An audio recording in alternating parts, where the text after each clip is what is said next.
SEO. Documents. Yeah, it's a thing. It's a thing from this side, and then this side under here. It'll be okay. I don't want to be okay. I just want to look amazing. Well, when you're back from it, right? So it's a 120-degree angle. So Yeah. Having a baby and working out isn't going as fast as I thought it would. you never know, you know. Always a challenge with each kid. Okay. There's this.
I guess it would be here.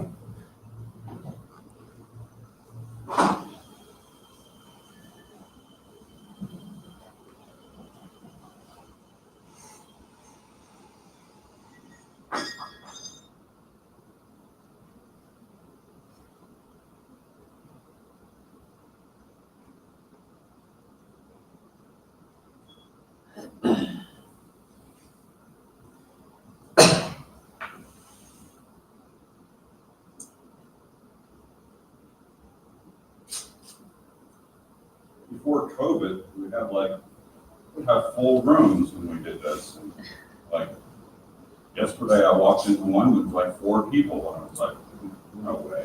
Definitely changes.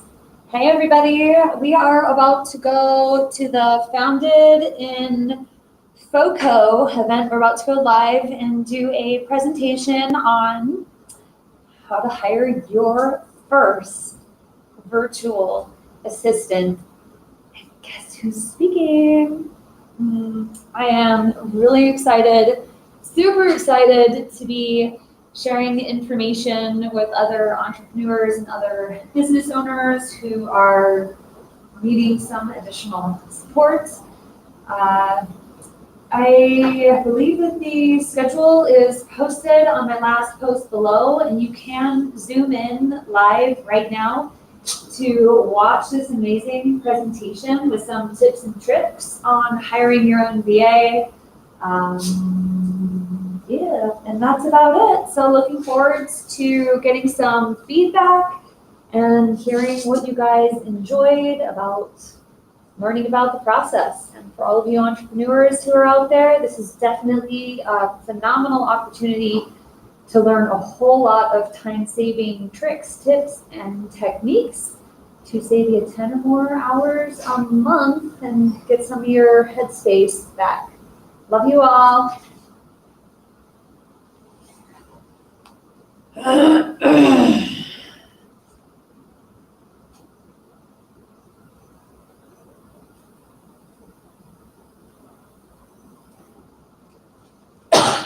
Morning.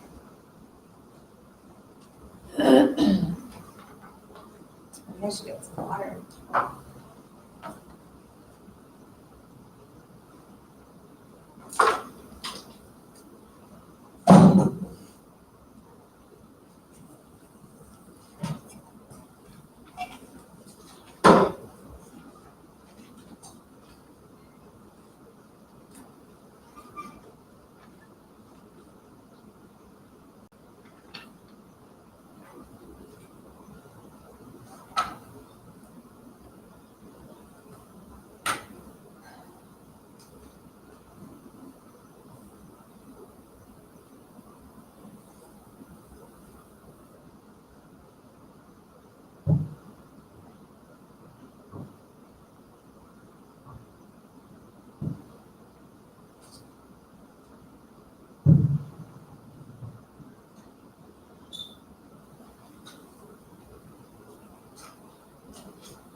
What's your name? Karen Rena. Nice to meet you. Nice to meet you too.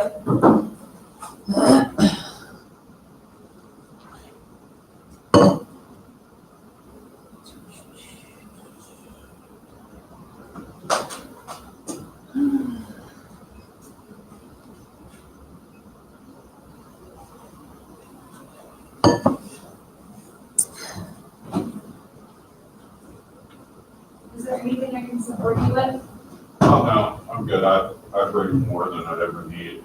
Awesome. Back last year, there, What are you teaching? it's, I teach one of the courses I teach, the workshops I teach is in sales.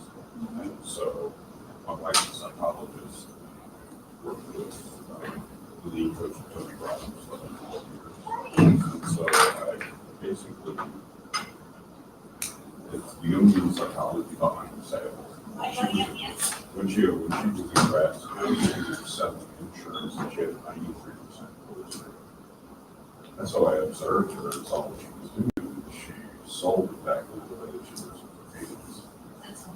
And so I watched that and I was like, And she thought it was just natural. And so I took that and like other modalities and mixed them together to teach people how to read it. So if you've ever seen Tony live and how he reads people, No, not in he'll particular. walk up to somebody and ask them like 3 or 4 questions and he knows exactly what's going on. And Yeah, so- I've never actually experienced Tony Robbins other than on a Netflix series. Right, so if you've seen the Netflix series, how he Yeah. walks up to somebody in the audience. Yeah. He knows exactly how to read somebody, what's going on, and he just has to ask 2 or 3 questions. He knows exactly what patterns they're running and why they do what they do. So I translated that into a sales program, and I'm sitting there with my guy one day, and I was explaining how I was doing this. And he goes, "That's freaking amazing, that's a great idea. Yeah. Do it." And so I created it, and my clients still consistently get about a 90% close rate. That's fascinating. Good for you. And it's not,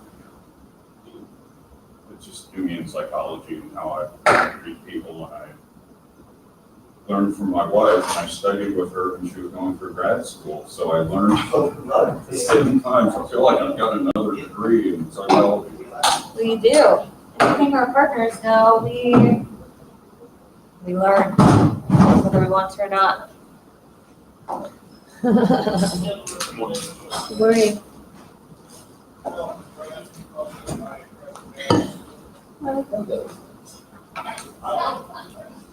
right. Well, what's your name? My name is Heather Matthews. Heather. Yep, I'll be right back. Your name? I'm Edgar. Edgar? Robbins. Edgar. We'll start in a minute. This isn't like a super long, boring presentation kind of thing. It's kind of to the point. So I've got a very strong analyzer, like direct A type personality a lot of times when it comes to this stuff because that's how I like it.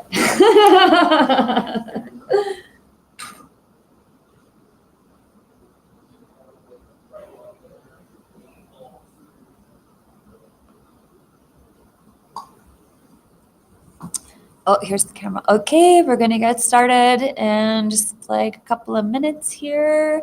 So hang tight and I will be teaching you guys some stuff that you probably didn't know, or maybe you already have experience in and are just excited to learn more about.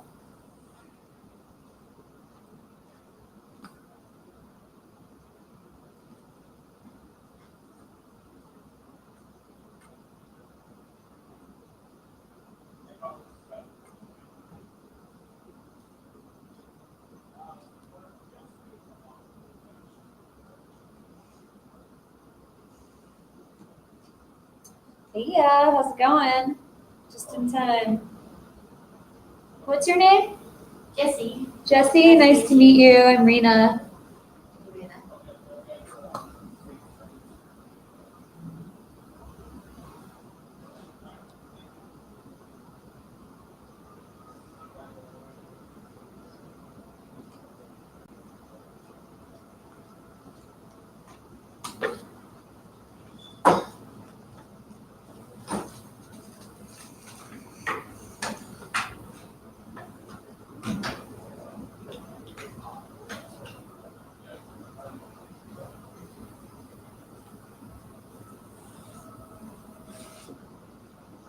Are you asking everyone who's here? Yeah. It wasn't just me. No, not just you. Excellent.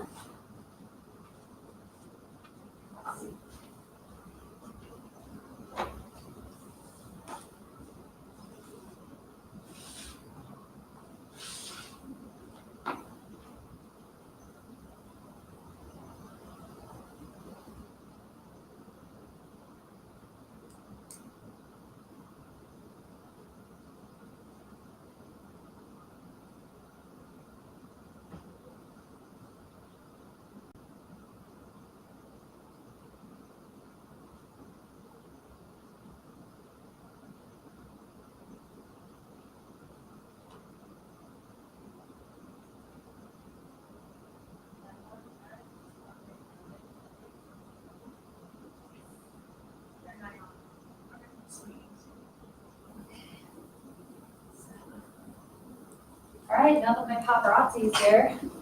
I don't know.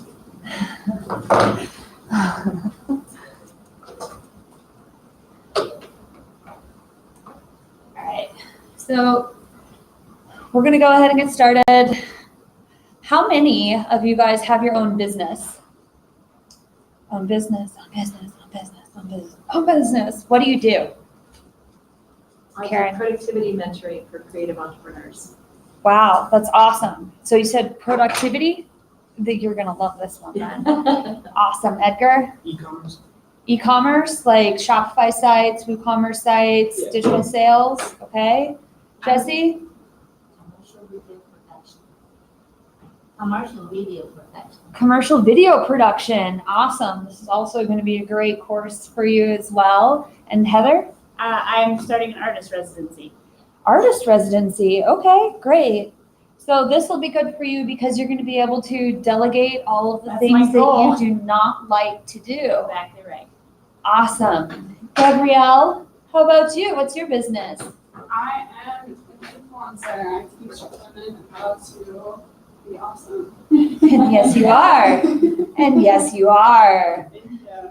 She's Gabrielle said she's an influencer. Okay, so first things first.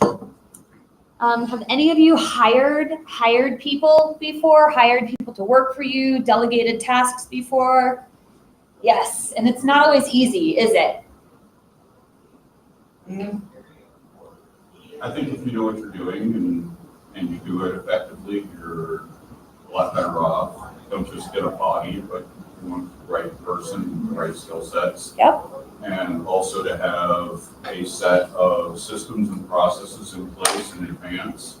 Bingo. So you can hand those to the person and hit the ground running so they don't have to invent the most of what they do. Precisely, and that's what most of this is about, is having systems, processes, and ensuring that the hiring process is something that is easy for you and is set up step-by-step instructions, which are clear for your first virtual assistant. How many of you can afford to hire someone at $15, $20, $30, $40, $50 per hour right now? You can? Amazing, because there are lots of businesses that are just starting who are unable to do this. So I do have 3 different types of VA recommendations up here. There are like the bootstrappers, there are specialty virtual assistants, there are executive virtual assistants, there are all different types of virtual assistants. So it's a little bit of everything for everyone. What are your names? I'm Samantha. Samantha? Kim. Samantha and Kim, nice to meet you. Okay. Have any of you traveled outside of the United States? Where have you been? A lot of places in Europe, Europe, Madagascar. Madagascar, Singapore. Singapore, okay. Anyone else? Where? All the continents. Oh, Except wow. Antarctica. Amazing. Great. Okay, so you have some familiarity with the cost per dollar and the differences in prices. All right, I'm going to tell you guys first who I am and a little bit about just who I am. So you're like, why is she qualified to even know anything about VAs, right? Who am I? My name's Rena. I run a search engine optimization business. We have a lot of virtual assistants. Some of you may have seen this little guy over here. Recognize this? Shark Tank. That is my dog, Zugo, on Mr. Wonderful's chest. His name is Zugo. My sister and I created the most viral pet video on the internet to date. Squatty Potty's #1, but I don't know if that unicorn really counts as an actual pet because it's a mythological creature kind of thing. We created the video like 3 or 4 years ago, and we released it a couple of days before Thanksgiving. First day, we had over 13 million views. Second day, we had over 20 million views. And there were over 19 different viral threads on the internet. By the end of Thanksgiving dinner, 3 days in, we had over 60 million views. And on our Facebook page, we were getting bombarded, spam, spam, spam, spam. What is this product? What is it that you guys are doing? You know, this isn't good for dogs. How can they sit like that? What do you guys think you're doing? And then reviews from people who've never used the product before. So what we had to do was get a massive team in a very short period of time. And what we did is hired outsourced VAs. We went online to a place in the Philippines, and we were able to hire 6, 7, 8, 9, 10 VAs every day for the next 30 days, who are able to go online to our Facebook page, to Instagram, to our off-page resources, and start funneling people to our website, to the main website, to where they could receive more information, send people updates, support them with sales, support them. We had to get PayPal up and running for international shipments. It was absolutely insane. And this is just from the video that we posted. This is prior to us actually getting invited onto Shark Tank, which has just been absolutely crazy. We can tell every time either an episode's aired or a whole lot of people have like watched it at the same time, because the sales just go like this. They just spike up and down and up and down, and it's just constant ebb and flow. So it's really nice. It's nice from an e-commerce business. And I also have a children's entertainment business, which I built from the ground up and sold for a full price offer in the middle of COVID. But we had built the business in such a way to where there were systems, processes. It was pretty much a turnkey children's entertainment business. So when I went to the market and was like, hey, I'm done with this business, I went to my main competitor in another area, and they were just like, yeah, we'll buy it. And it was no questions asked. They just signed the paperwork, and my business was sold that fast. And then now I support other businesses in getting found on Google and searching in Google Maps when you're looking for an emergency plumber, you're looking for an electric bike, you're looking for an attorney because you got a DUI. Like, the stuff that pops up are my clients' businesses. And that's what I do now. All right, if you guys want to use the Online Jobs PH, which is the Filipino site that we use to get most of our workers, you can email me at Tipping Point Digital. It's go to my website, send me an email, and I will send you my affiliate link for Online Jobs PH, and I will send you additional tips on how to hire the VAs and to weed through all of the applications that you're going to be getting to save you like hours and hours and hours of time. So just email me from my website at Tipping Point Digital, which is here in Loveland. All right, some of the best places to find VAs. Upwork is one of the most common or familiar places that a lot of people know about. There are international employees or independent contractors that you can find there. There are people who are specialized, people who are the best at what they do, and they don't want to work as an employee, so they put themselves up as an independent contractor. One of my friends, Timothy Francis, owns greatassistance.com, where he will train a VA for you and give you the VA fully trained and qualified for whatever it is that you need, and you pay the one-time fee up front. He's been doing that for a really long time. Super nice guy, hires some pretty amazing virtual assistants. Online Jobs PH is like 99.999% Filipino VA workers, and that's where I find majority of my VAs to work with me. And 33 Vincent is a local VA executive assistant, virtual assistant place that's out here, and they're super nice people. It's a USA-based VA. They're high functioning. They will do everything from making phone calls to booking lead gen, whatever it is that you need, the ladies and gentlemen at 33 Vincent can do. But that's to go to say the same that like Timothy Francis, his VAs can all do the same thing too. So it's just a matter of whether you want someone who's USA based or outsourced. And there is a very big price difference in the two.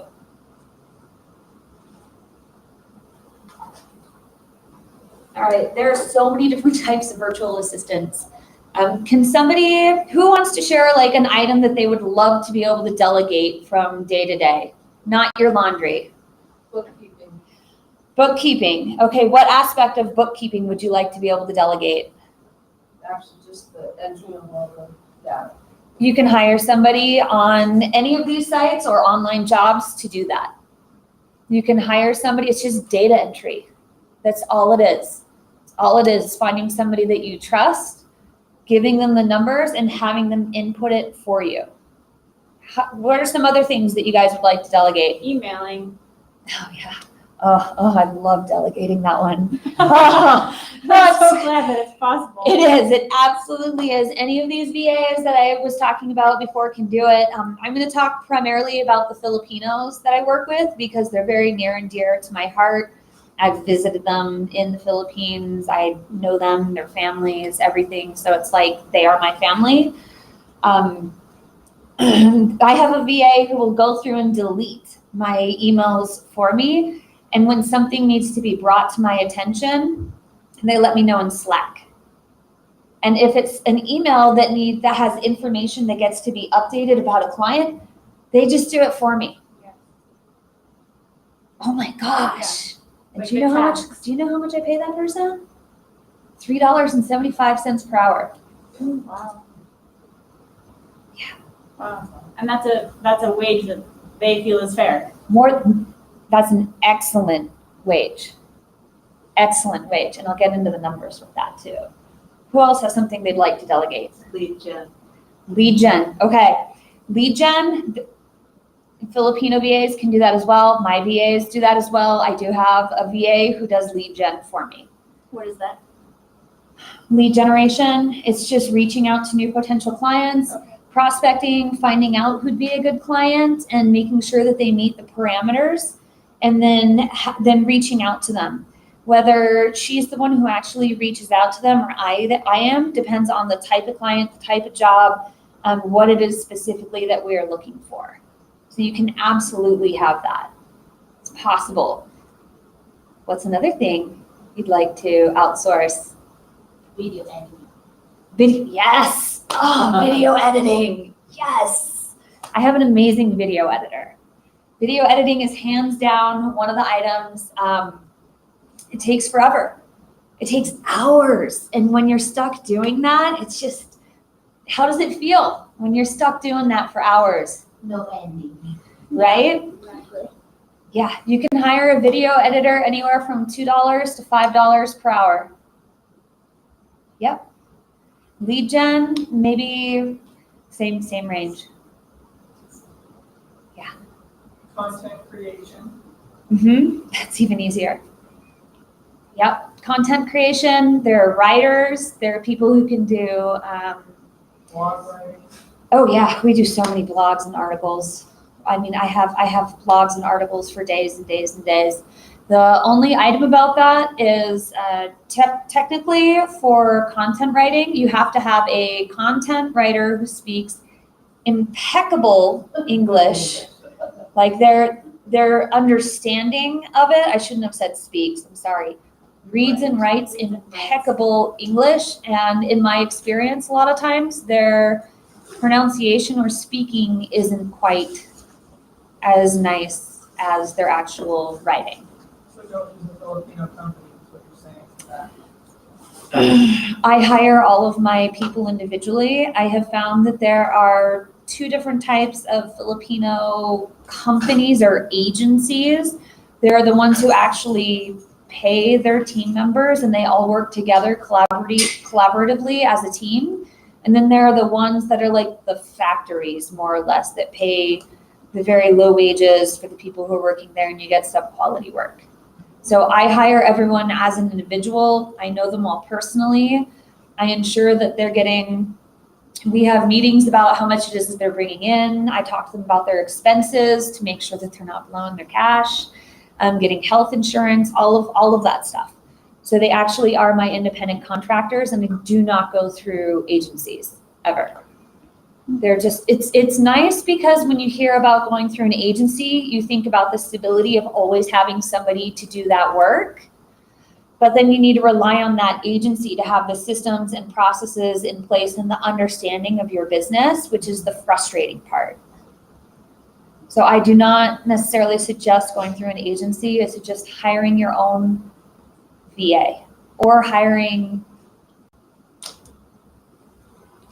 someone who knows what they're doing, who has a team of VAs already. So. It's like the best of both worlds, right? An independent contractor that's kind of like an employee, because you have more say-so Yes. and control over their actions. I love that word, control. As business owners, we love to have control and rarely like to delegate. But the faster we learn to delegate and give away that control, the easier it is. That's absolutely correct, though. All right. So this is so easy, you guys. You log on to Online Jobs PH, create a job post, send them over some content about your business and have them study it. Send them out a wish list, like how much do you want to earn every month? Do you have specific items like gadgets or tech or things that would make your business, your life easier? Ask them to send a one-pager about themselves. Interview them via Skype or Zoom or whatever program it is that you choose to use. And then assign them a simple test project to see if they actually have the comprehension that they're talking about or not. And like I said, if you want, I will send you this whole entire slide deck if you email me. It's rena@tippingpointpro.com or go to my website, Tipping Point Digital. I will email you all of this information and I will give you tips and tricks for doing this really, really, really quick. What was your email again? Rena@tippingpointpro.com.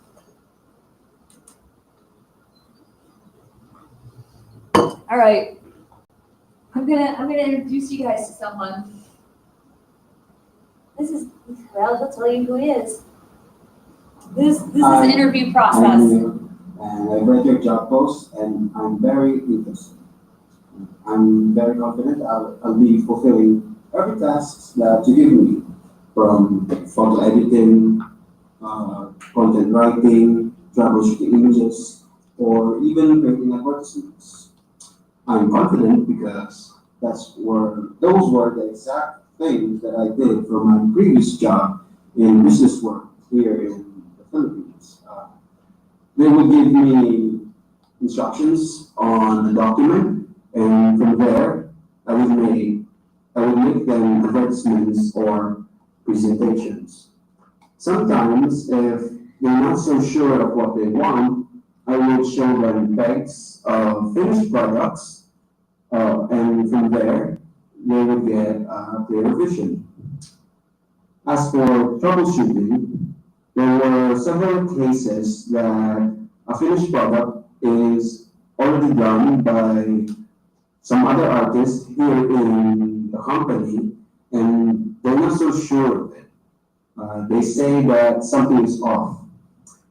When that happens, I intervene and tell them straight that there's a problem, and it might be that the color combination is off. One element is 2 pixels unaligned from the rest, or the design doesn't match the copy or text, or it may just be that the saturation is too much. As for the applications mentioned, it's only Instasize and Niceware that I haven't actually used. But I did some research and they're fairly easy to learn. Well, I hope you view my resume. My portfolio is also in there. To end this video, I'll be telling a joke. What did the rabbit tell the turtle when it crossed the road? Okay, that's Neil. He is a graphic artist, video editor, and he was so, that was his interview. So when I was saying I'd send you over some additional tips and tricks on how to make the resume siphoning process easier, like that's one of the things is the video interview. And Neil went ahead and he worked with us for almost a year, and then he moved on to another job, not with us, but there's an app called Time Doctor, and like I can see what they're doing. So if you're sitting there playing, like streaming, what is it called?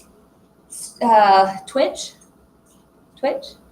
You know, if you're streaming Twitch games and playing video games while you say you're doing your work, you're not going to get paid and you're not going to have a job for very long. So I will send you additional information about software programs that you can use that support in monitoring your VAs, ensuring they're doing the work that they actually say they're doing. I have found people doing work for other companies. I've found them playing video games, running the clock with the little jigglers. There are some apps that they can upload that just make it so the screen moves a little bit. Like there's so many weird things that they can do just to run the clock. And the reason why this stuff happens, it's not because they want to get their time in, they want to get their hours in, they want to get their project done, right? And they're bored.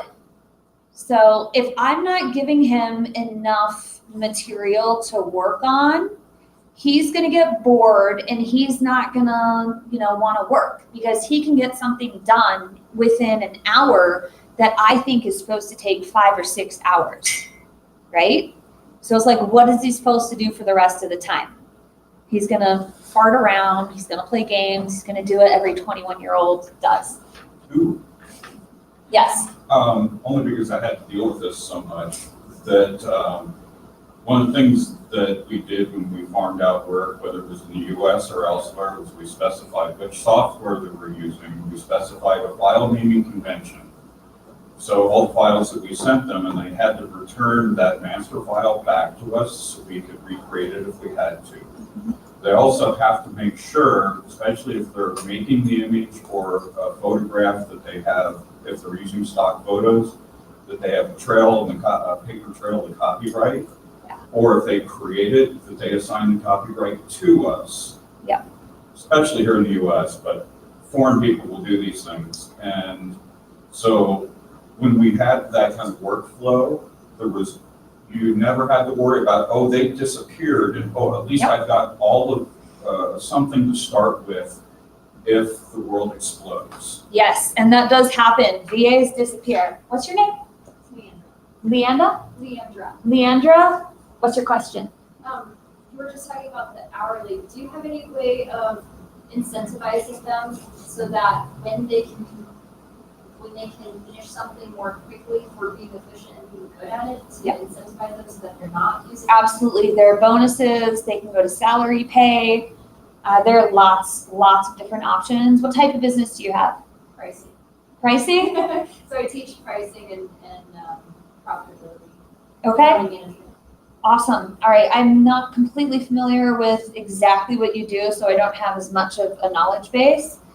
But if there was, so with pricing, let's say you had 1,000 items that you needed priced by. I teach people how to You teach people how to do it? Mostly what I'm doing is if my VA is doing design work for promotions and setting up email systems. Okay. Okay, great. Gotcha. All right. So if you had whether it was for a % of the sales from the work that they were doing, if you were able to get a higher close rate based on the work that they were doing, or if you had a certain amount of work that needed to be done and you're just like, if this gets all done within that period of time, we're going to give you a bonus of $30, $20, $50, $100, or this goes towards your Christmas bonus or your 13th month pay. All of those are completely awesome incentives. Or if you had KPIs that were very specific to your business and the growth of business, that's another way to do it too. It just depends on what it is that you want to give and your relationship with them and the size of your business. So okay. When my sister told me that I could hire a VA for $1 per hour, I was like, are you kidding me? Like, it sounds like you're cheap, and it sounds like you're exploiting people, and it sounds like you're like, oh, I can have someone working for $1 per hour, right? And she told me this for a couple of years, and finally I caved and got started on it, and I was like, oh, I get it now. I get it now. Like, I get why this $1 per hour has so much value. And it's because it's in the Philippines, third world country. Philippine peso exchange rate is like, we'll just round it off to 50 to 1. For $12 US a day, I can eat out, I can travel, and I can do something out and about for $12 a day in the Philippines. And their minimum wage is $6 a day. So that's 300 Philippine pesos, roughly. And that's $6 for 8 hours of work. So even at $1 per hour, they are working from home, and they're earning more than they would at a fast food place, going into a factory, taking a jeepney ride for 2 hours out into the country to get to some noodle packing plantation or the coconut refinery. And they're earning more at $1 per hour working from home with no commute, no needing to eat out, no, excuses for jeepneys breaking down or the power grid going out. Sometimes the power goes out though at their house, and supplying them with internet is really important. But it is a huge difference, huge price difference. So when I finally cut the cord and got a VA, we start them out like training at $1 per hour, just so they go through all of our material and we can see exactly like where their comprehension really is at and if they are doing what they say they're doing. And then we start scaling them up from there. Or we do a trial period of like 14 days at $15 per week. And if they make it through the first week, we keep them on for the second week. But it's all about productivity and what it is that they're pushing out. So it's very touch and feel. And I had Neil, I was like, how do you like working with us? Like, a lot of people don't understand. Go ahead. How much time do you have to invest for monitoring them, feeding them initially and ongoing? The same amount of time that I would any other employee or independent contractor. It depends on where they're at to start, how many systems and processes I already have in place for training for that specific item, and where their initial skill set is at. So it varies.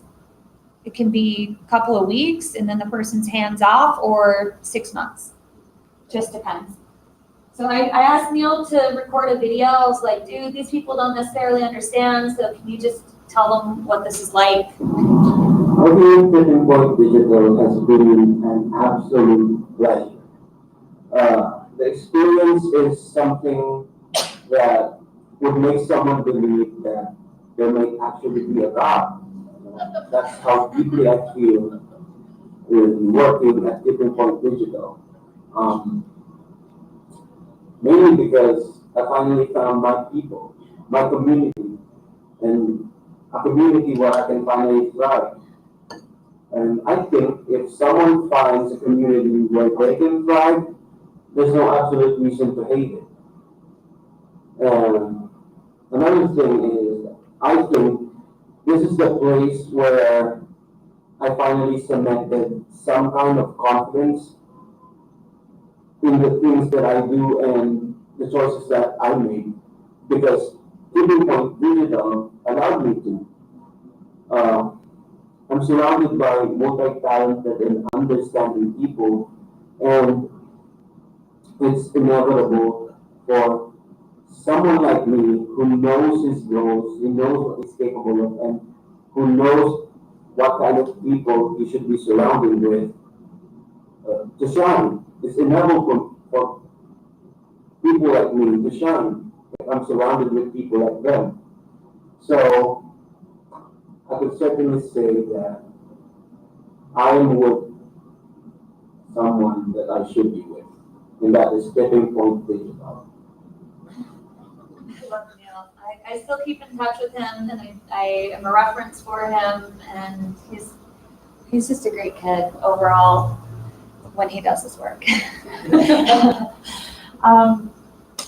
So after they're hired, you want to do onboarding, give a set of tasks, and check in regularly. We have 2 team meetings a week. We have one on Monday morning and one on Thursday mornings. And the time difference can be a little bit crazy, but there are VAs who are more than happy to work during your time zone, which is graveyard for them. In order to keep the VAs busy and happy, having KPIs, having measurable SMART goals, be clear about what it is that you guys are doing, have enough work for them to have enough work for them not to be thinking about playing video games, and help them accomplish their goals. The goals wish list, like the first thing that I send out to them to figure out where they want to be realistically in 1 year, 3 years, 5 years, family goals, business goals, monetary goals, apartment or house goals, all of those items. I have to make sure that that not only am I giving them a wage that's going to support them in attaining those goals, but they are on track for those goals as well. They are my family. They're people who work with me, not for me. And I support them as much as they support me. Terry, one of my VAs, has been with me for almost 5 years now. He's absolutely my rock star VA. He takes care of everything. I was just out of town until last night. I just got back in town. I'm like, hey, where are my slide decks at? He sends me my slide decks from like a year ago. This is a presentation I give many, many times because I believe in what we're doing. I believe in the culture. I believe in the ability for business entrepreneurs, especially ones who need to bootstrap in the beginning, to be able to do this so we can get where we really want and need to be so we can all achieve our goals together. There are some very big cultural differences. They are heavily religion factored. It's Catholic, it's Catholicism. If it is Easter, they are not working on Easter. They're not working on Christmas. We give them paid vacation days. You'll hear a lot of them talking about God, religion, family. It's not just something that they say. It is their whole family is of service and acts of service to each other. That is how their communities survive. That is how they thrive as a community. And it's often that you'll see like 6, 7, 8 Filipinos living under one house with 4 of them in one room. So when I'm on Zoom meetings, I'll see like one of the gals will have her brother sleeping in the background on a bed, and the kids will be in the other room with the mom. So there are a lot of people in the house, and they're just working from home, doing what they can do on our schedule and their schedule. But there are a lot of people in one house, so it can get a little chaotic from time to time. But they all support each other and help each other and go out of their way for each other. And that's what I love about the Filipino culture and community. Have you ever talked to someone and you swear that they were listening to you and you swear that they understood what you were saying, but then when they repeat back what you were saying, you're like, oh, they didn't get any of that at all? Okay, this is why you need to have systems and processes, because there's a language barrier, a huge language barrier. They are Tagalog or Visaya. We are English first. Even with my husband, talking to him, we've been married almost 9 years, and I think that he knows what I said. No. So having a clear set of instructions tasked out to where they could follow it, having videos in place so they can see exactly what it is that you expect from them and need them to do is very important. Like, otherwise, it's just, it's communication. It's language. We all have different backgrounds, different experiences, and we all hear and see something very different. What questions do you guys have? Heather? So when you say that you hired them as an independent contractor for you, how does that work to, like taxes and that kind of stuff when you're paying somebody CPA else? writes it off as an independent contractor, and they take care of their stuff on their end. We pay them through PayPal or Payoneer or Wise. Those are some really good apps. PayPal has a not so good conversion rate for them, but using different apps like Wise or Payoneer allows them to do it when they want to do it, which is usually when it's at like 56 for the exchange rate instead of 50 or 48. And they really like that and appreciate that. Okay, that's cool. And so you don't have to worry about the international component at all. That's not something the IRS cares about or anything. No, Okay. God, no. Like major businesses have been doing the banks. You answer the phone, you get someone from the Philippines on the line. Same thing. They've been doing it for years. Okay. It's not an issue at all. So not 1099. No. Mm-mm. Now, you said something about exclusive. Are you asking them only to work for you, or can they work for other companies? That depends on what they do. So Edgar was talking about doing e-commerce. Let's say he has a Shopify account and he is doing what kind of sales? Consumer products. Okay, he's got consumer products on there and he doesn't have enough work for that VA who's also been working for another business doing non-competing consumer sales. They can absolutely manage 2 or 3 different types of contracts and still do the same amount of work for Edgar at the quality that he wants or needs. So I actually wrote it down here. So let's say you have a VA that you're paying $250 a month for part-time work, 20 to 30 hours. That's $3,000 a year, right? One of my VAs, like one of my best VAs, they're probably going to see this, so I'm not actually going to say how much it is. But he gets a really good salary. He works with me and he gets paid regardless of how many hours he puts in. He's able to have health insurance, take care of his family needs, his apartment, which he owns, all of these different items. And it's because the pay keeps increasing as time goes on. So it's whatever you want to spend in the beginning does make a difference. You can talk to the VA and show them after we pick up a couple more clients or after we reach 50,000 in sales this month, we'll be increasing everybody's rate or we will be giving a bonus. This goes into Christmas bonus. This goes into 13-month pay, all of these different items. Did I answer your question? Okay, great. A couple of other things that we found is that especially, well, even in the US to run into this, so colloquialisms, idioms, those kind of things, is that we still have a reader that goes through and verifies those things. We have the same expectation of staff as we do these people. If they come up with a new system, we actually have them record a video about it and pay them for that. And we put that in a place where, or if it's written, then we have one of our people actually go through and kind of verify it. And the other thing that we found, because I worked at a university for a while and this is what we did, you have to teach it back to me. Yep. When they teach it back to you, you quickly start understanding what they get. And when they, like you said, well, repeat it back to me. Well, now I need you to teach this to me. And they then own it, and they also, it really gets in the head. I forget the word is because I'm not in that space right now, but it's like some of those kind of things that we, when I was an executive at a big corporation, you had to really understand this about people and how they perceive things versus what you say. Yep. And so it's more than just, well, do you get that? Do you understand it? Can you repeat it back? Well, you're parroting it back. Do you own it?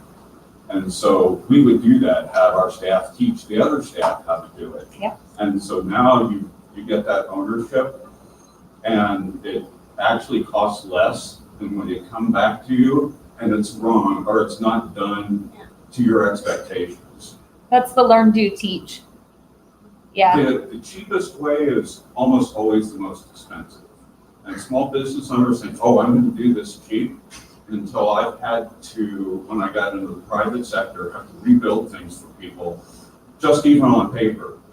Yeah. Oh, you didn't get a trademark on this, and now somebody went after you. It's $2,000 to do that, but reprinting all of your stationery letterhead is costing you $10,000.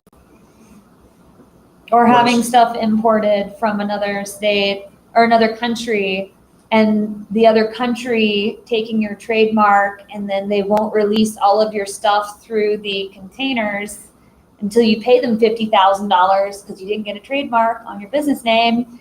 It's a whole nother thing. Go ahead, How Karen. often do you have multiple people cooperating on a project?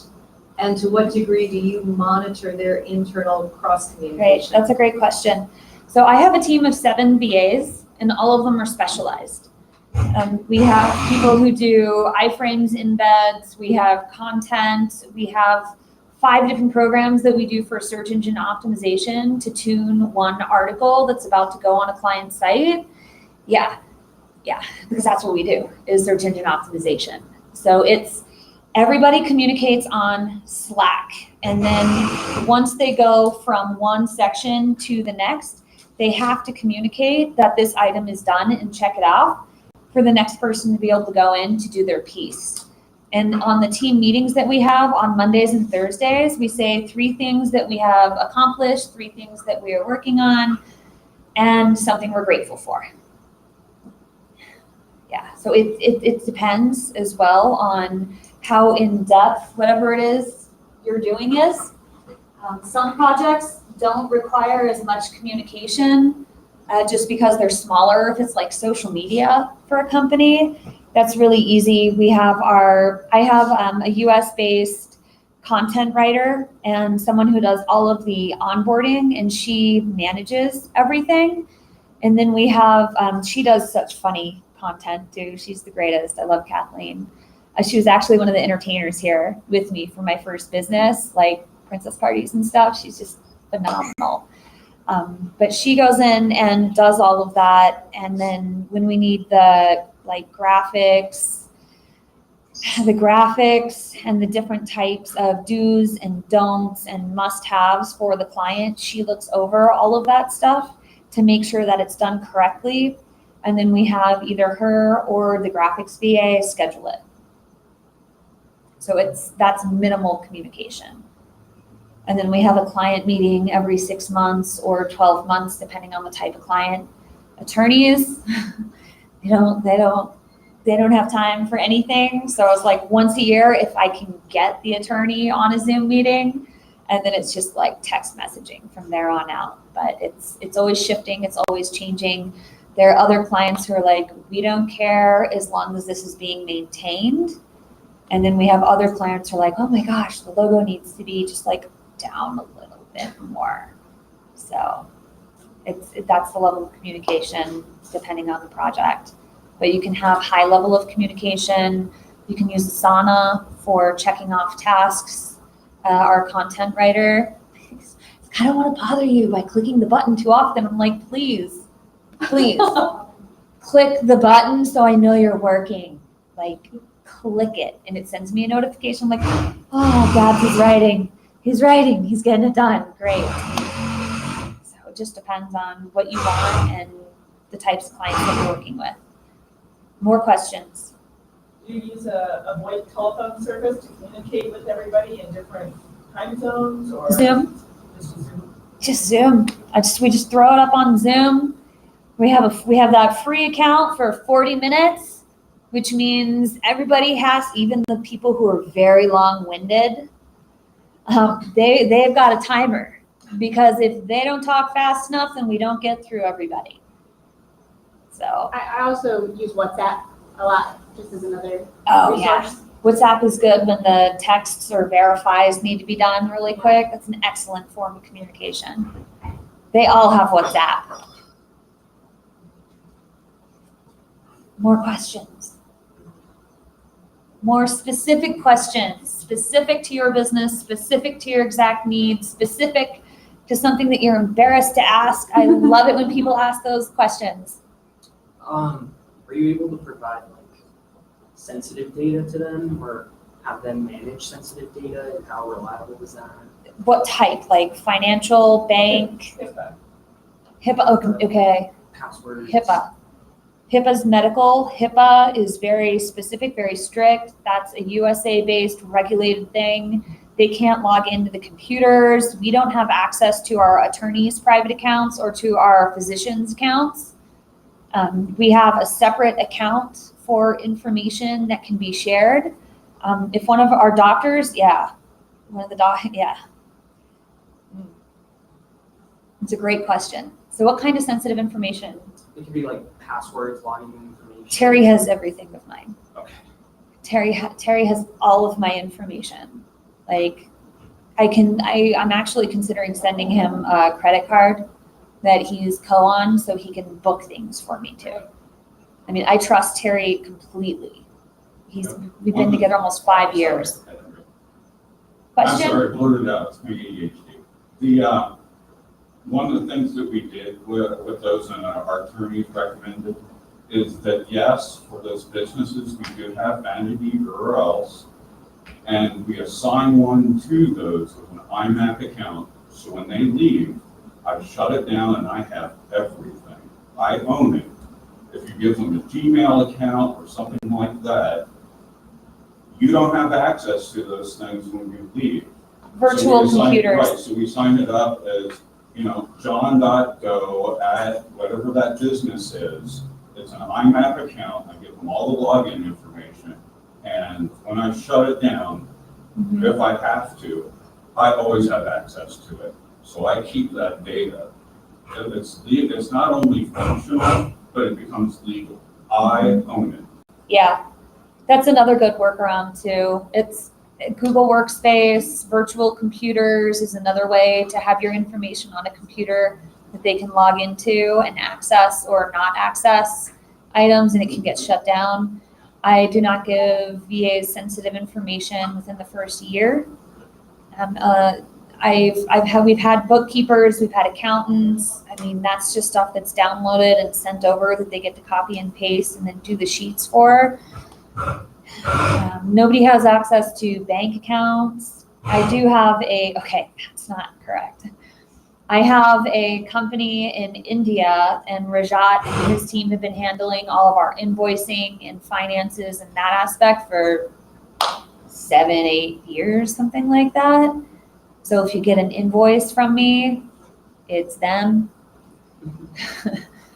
Like in that respect, and they control the money aspect from that one primary account.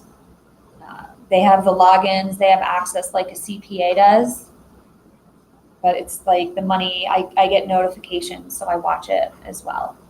And Rajat's got other clients too that I know that he's been working with for years. And I've recommended him multiple times because of his ethic. So it's whatever risks you're willing to take too. It's just like with anyone in the US. We use LastPass, so it's password keeper, where you can give them access to your password without them actually seeing your password. So same thing. At this point, I don't even know most of my passwords. I finally am getting to that point. Wow. Last. I really wish I had access to you guys so I could answer all of your questions. If you have any questions, email me, Rena at tippingpointpro.com. That's RINA at tippingpointpro.com, and I'll answer them as soon as I can. Do we have any more questions? Go ahead, Heather. At what point did you start using a VA in your business? Like, I feel I'm just really at the beginning of my journey here.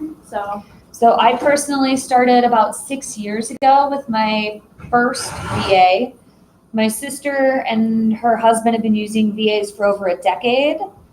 And his brother has a whole call center in the Philippines with, I don't know, over 100 VAs. One of my besties has over 140 VAs that he works with for his business, At what e-commerce point were you business. at that? Like 6 years ago, where were you?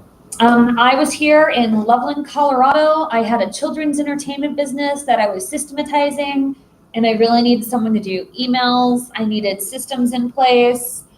I had and still have like a real estate investment business. My husband has a general contracting business. And we just had a lot of stuff coming in, and I needed it organized. I needed social media taken care of.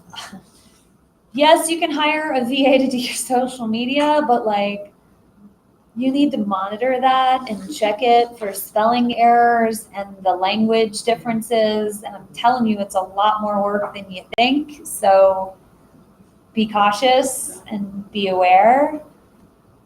English second language is good, and there are a lot of differences in translations. So I didn't have any money then at all, Heather. I was super I was face painting on weekends for maybe 10 hours at the most a weekend. I was growing my entertainment business. And eventually I got it to where I have 32 entertainers in Northern Colorado, and we're doing 12 to 15 events every weekend for like 5-hour time blocks with 4 or 6 entertainers. I mean, we got massive as a result of me scaling. Organizing help is really what you needed. Yeah, it was phenomenal. Like the results I've experienced are absolutely phenomenal. It's really helpful. Any other questions? I'm just answering questions because this is like over. So go ahead. Yeah, I want to ask, which area do you think you use the VA in keeping more efficient, more quickly, easy, and help you save time? Well, I run a search engine optimization business, an agency. So it's specific to everything that I do in my business. I have people that are trained for specifically for the graphics, video editing, content. I have people who are specifically content writers and optimizers. I have people who go through and do the SOPs and fine tune all of everything that's in there. It just depends on what you're doing and what you need. Okay, if for example, if you do the video editing, sometimes the computer can have some failure. So how you make them understand what your point meet your expectation? So with a video editor, you're gonna want to find someone who has some skills and who sees things the same way that you do. Yeah. It's a personality fit for that. Any other questions? Okay. Thank you. Yeah. You're welcome, you guys. That's it. Thanks for tuning in. I hope you guys have an amazing day. So sad you couldn't be here, but that's okay.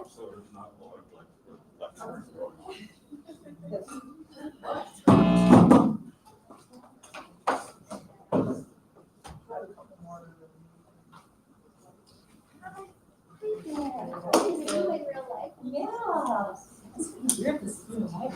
I know. You're not just a Zoom box.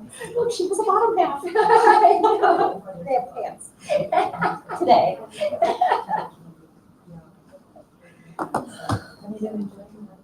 Yeah. I did it on the day.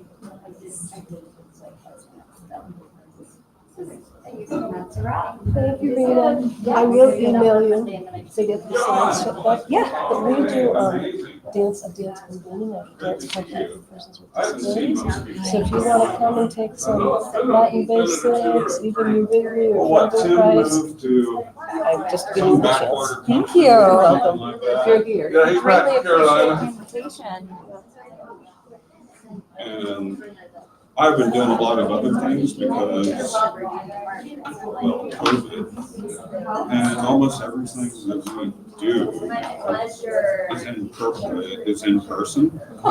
So, because I especially teach people how to read someone else, and I tried it on.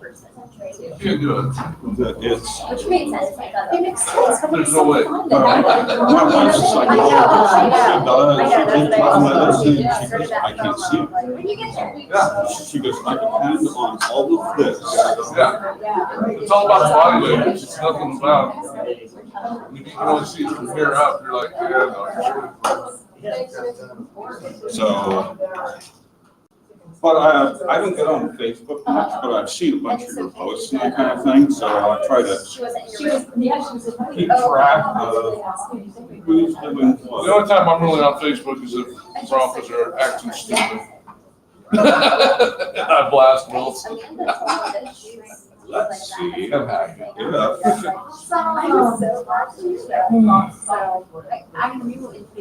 Oh, what do I want to say? I used to teach here, and every place is set up a little differently. So you still down in Ludlow? No, I'm living in Fort Collins now. Oh, okay. Actually, I had a really huge house up in near Windsor by Cobb Lake, and it's just like the stuff that I do. It's just too much to try to supervise, take care of those things. Let's see if we master volume. Like, So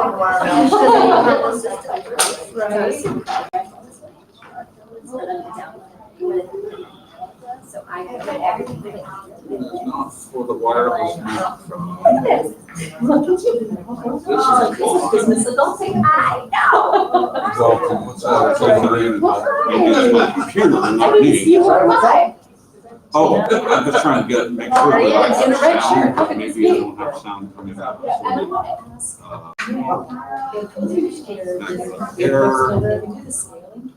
So I'm just playing with the videos now that have sound, but I can't hear it over the HDMI. But let's see, sound out. So Sony projector.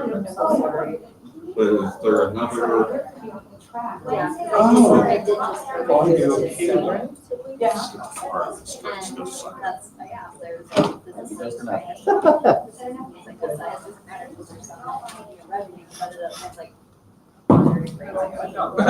Does this work for solopreneurs? He's like, And how many of those are good? A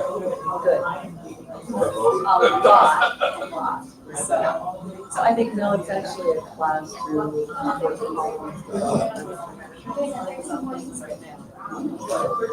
are you doing? yeah, I'll do it here. Oh, he said hi. Well, all right then, go for it. Yeah.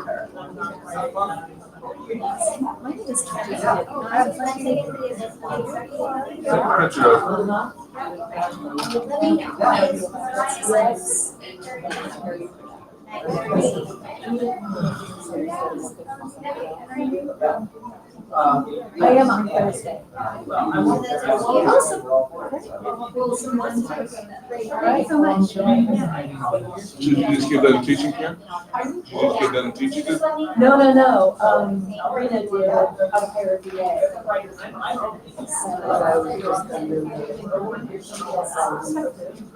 Yeah, I wasn't sure. Yesterday I went to one founders, and half of me is listening to what he's actually doing. How he explains his challenges. Yeah, challenges. I mean, it's, even with me, it's like, I went to Cindy's yesterday, the scale, which Yeah. I always, so even her, I'm like, I always learn something. But, and then next week I sit down and take a trip with me on Denver, so. I'm gonna sit down with Brian here real soon. Yes, they did. I'll actually, Actually, Okay. Well, hopefully by then. that's how I'm gonna get my insurance, but it's not that. It's actually, I have a home fire suppression system for the So that's awesome. oven, Right. for the stove that goes into your hood. Well, okay. So we're gonna manufacture that. I know my partner, he's like, let's do this, I'll start selling this. Well, you take care. I'm like, roll, hold your roll. Yeah. Okay. We got it, I said before we even think about sending it to, out for sale, yeah, we gotta get it UL certified. Yeah, yeah. There's a lot going on. Well, I mean, honestly, it's more or less UL certified already with the extinguisher. Because the rest of it is pipe. I mean, honestly, about that much of it. That doesn't do UL, so. Well, let's catch up with you, Andrew. Hopefully we'll see you at a meeting sometime soon.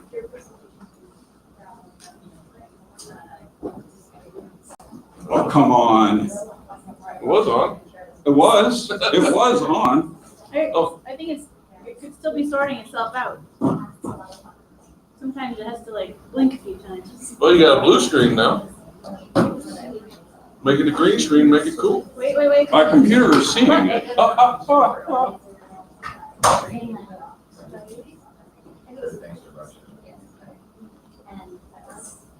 Okay, let's make sure Seems like a loose connection. that we get rid of this and just use a different cable. This is why I bring spares every time. I was used to doing this when I taught here because every time I walked into the room, it was different. Yeah, uniformity here is not the best. Wait for it. There it is.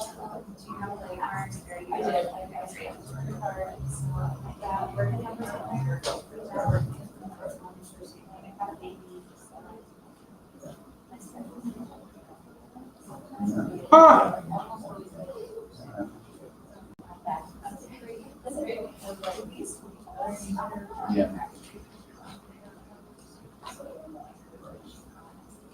Ta-da!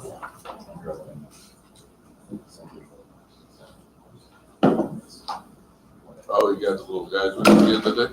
Excuse me?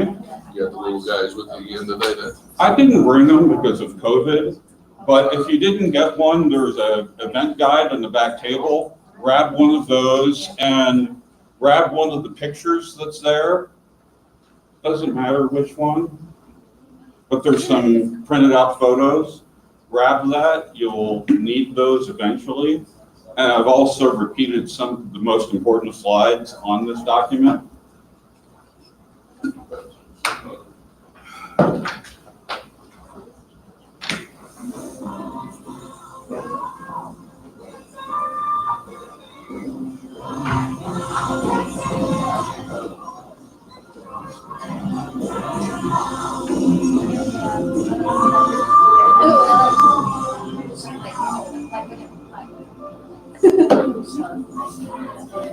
So I use a lot of video clips in this presentation.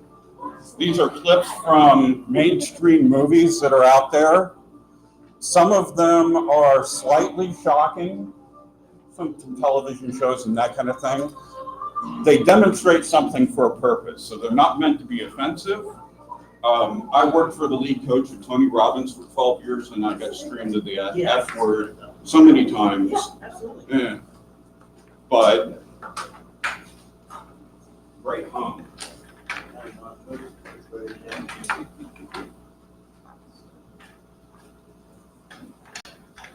Okay.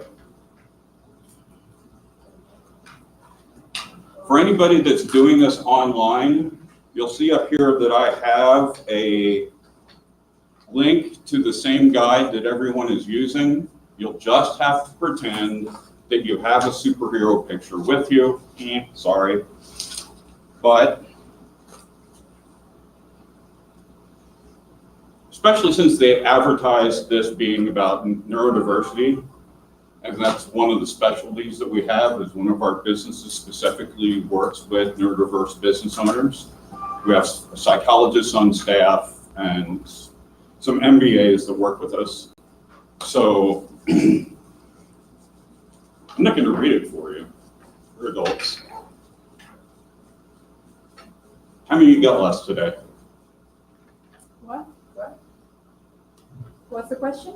How many of you got lost today? I'm sorry, I'm getting dental implants, and so they have this thing in my mouth that makes it harder for me to talk. So I apologize.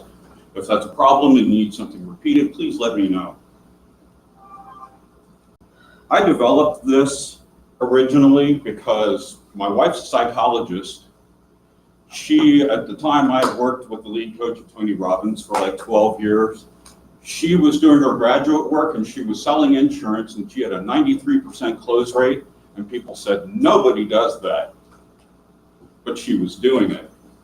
She was treating her customers, or potential customers, just the way she treated her patients.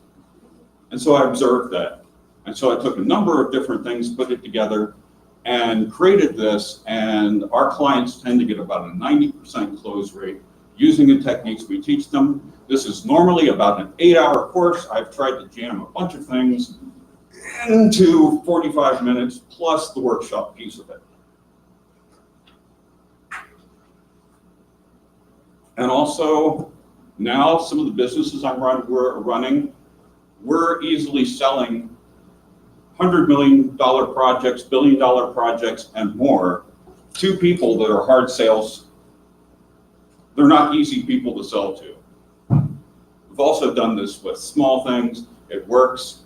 And I can also tell you that you can take all the Myers-Briggs tests, you can do all the StrengthsFinders ones, whatever. I'm not dissing those people, but the fact is, what I'm going to teach you is science. It's based on the brain science that's out there. It's based on Jungian psychology. It's based, I have quotes from doctors in here, and I've had doctors quote me because they said, you nailed it.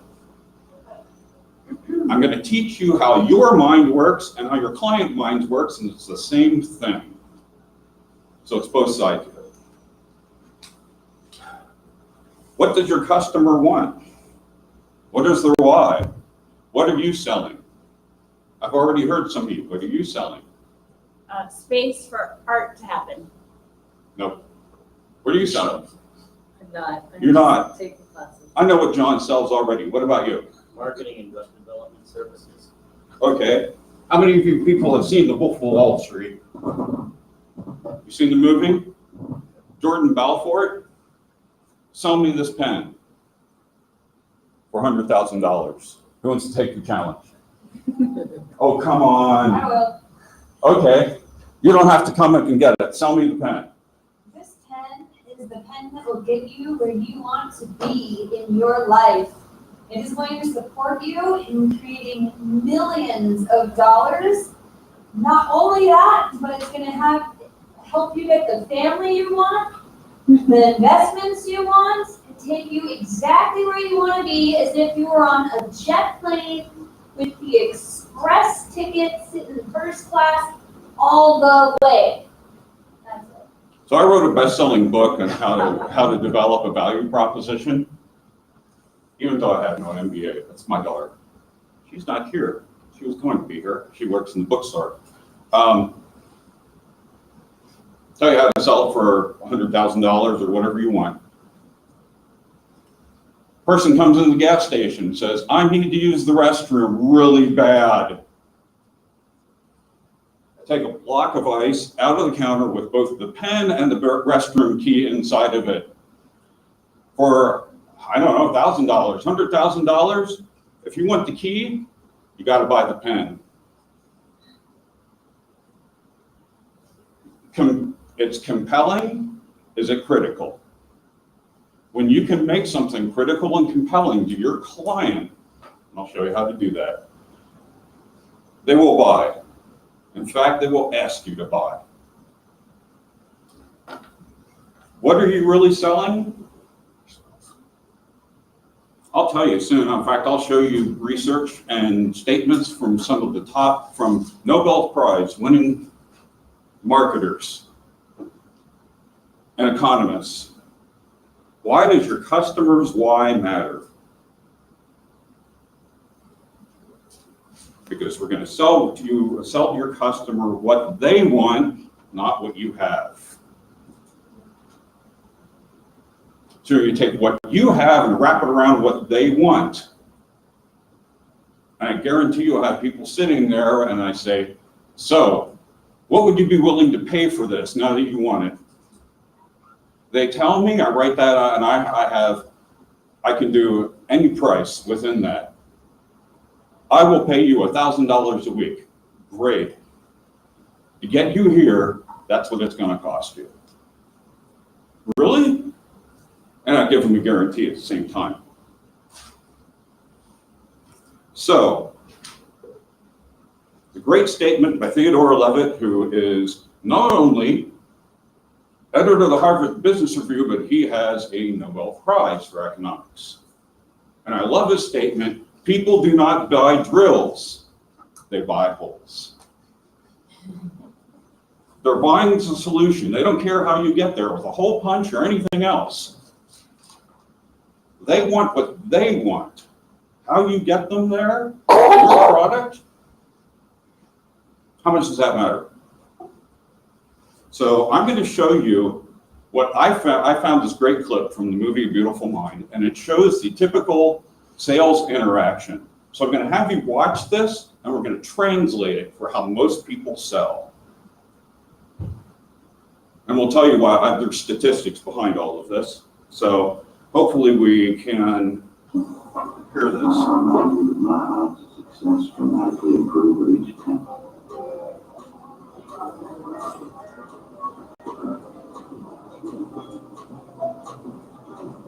Can you see that? So this is a salesman. Walks into the office. I've seen this a lot. I go out with people and teach them how to sell.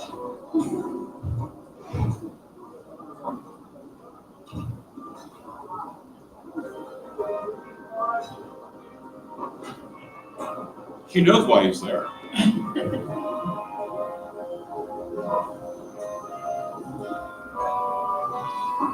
The opening uncomfortable interaction.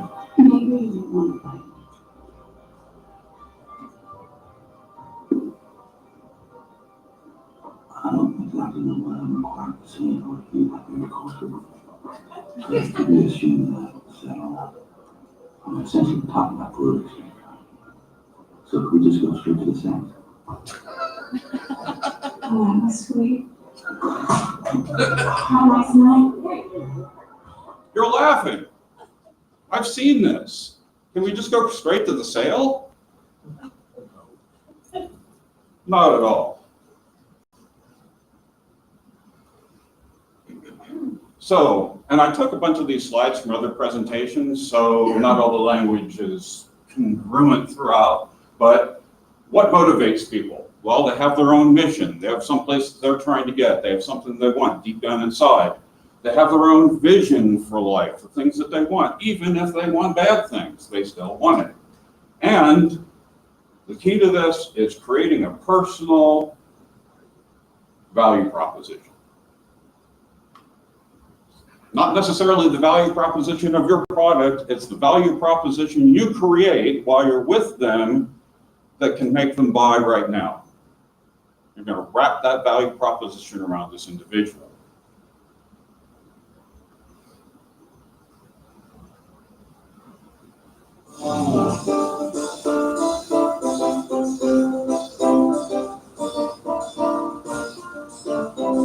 That'll dance well.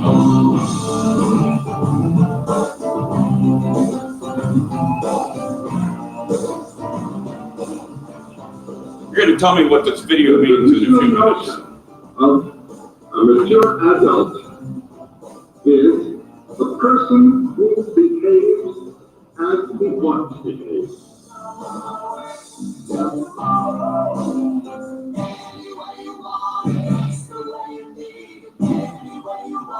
You couldn't hear your mother calling you, but you hear that ice cream man 3 blocks away.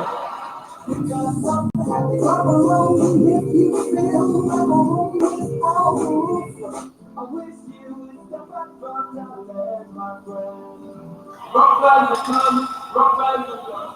But rock and roll should go on forever. What's this video mean? What's the meaning of it? Don't start picking on people. I need you to speak up. You over there, come on, blue shirt. Maybe kind of live your life kind of to your own beat, how you want it to. How about you? It just looked like a lot of stock imagery to me. Okay. Anybody else take any meaning from it? Go ahead. Emotional roller coaster from all the different music types, like. You actually hit it. You just randomly slammed video clips together with an audio track. The fact is, when you are developing between the time you come out and about the time you're 6 years old, you start to make subjective interpretations of the world. It means something to you, it means something to you, it means something different to everyone in here. Everyone interprets their world based on that early experience. We have science behind that. Here's Dr. Daniel Siegel. He has a book called The Developing Mind, and he says human connections shape our relationships.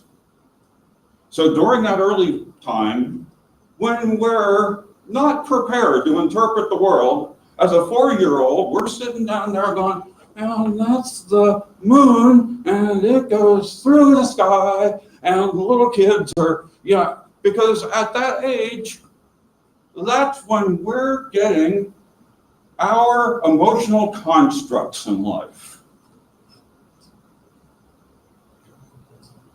And at 6 years old, could you explain the world to anyone?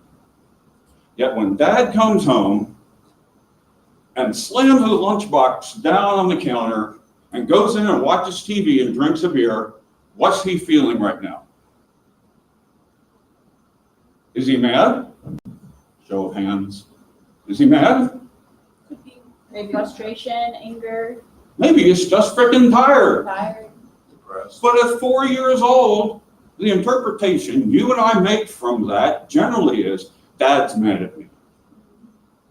And since our brains are so elastic or so plastic at that time, that we gain those emotional attachments so quickly that we continue those throughout our lives.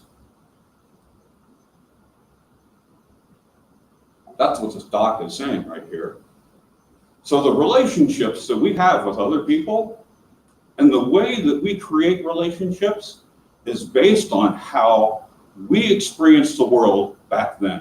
And we create patterns. I call them addictions, because it's kind of a strong word.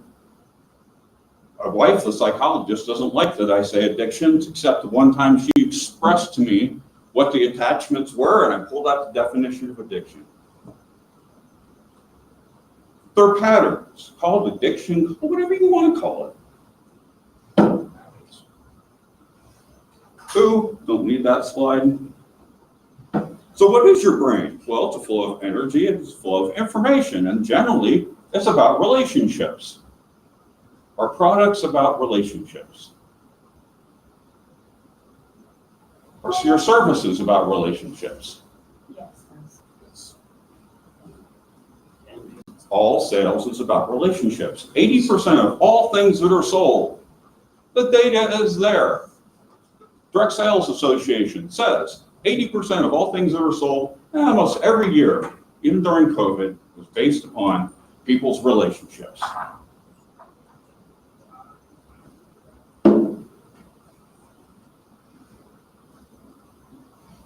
The fact is, we don't own our own minds.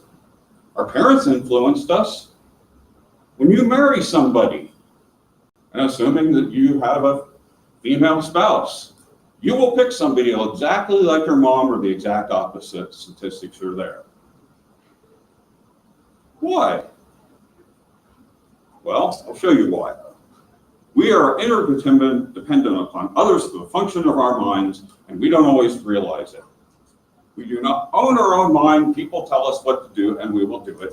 This is why somebody like Tony Robbins, during his talk, will go, say yes, and everybody says yes, and you're like, what?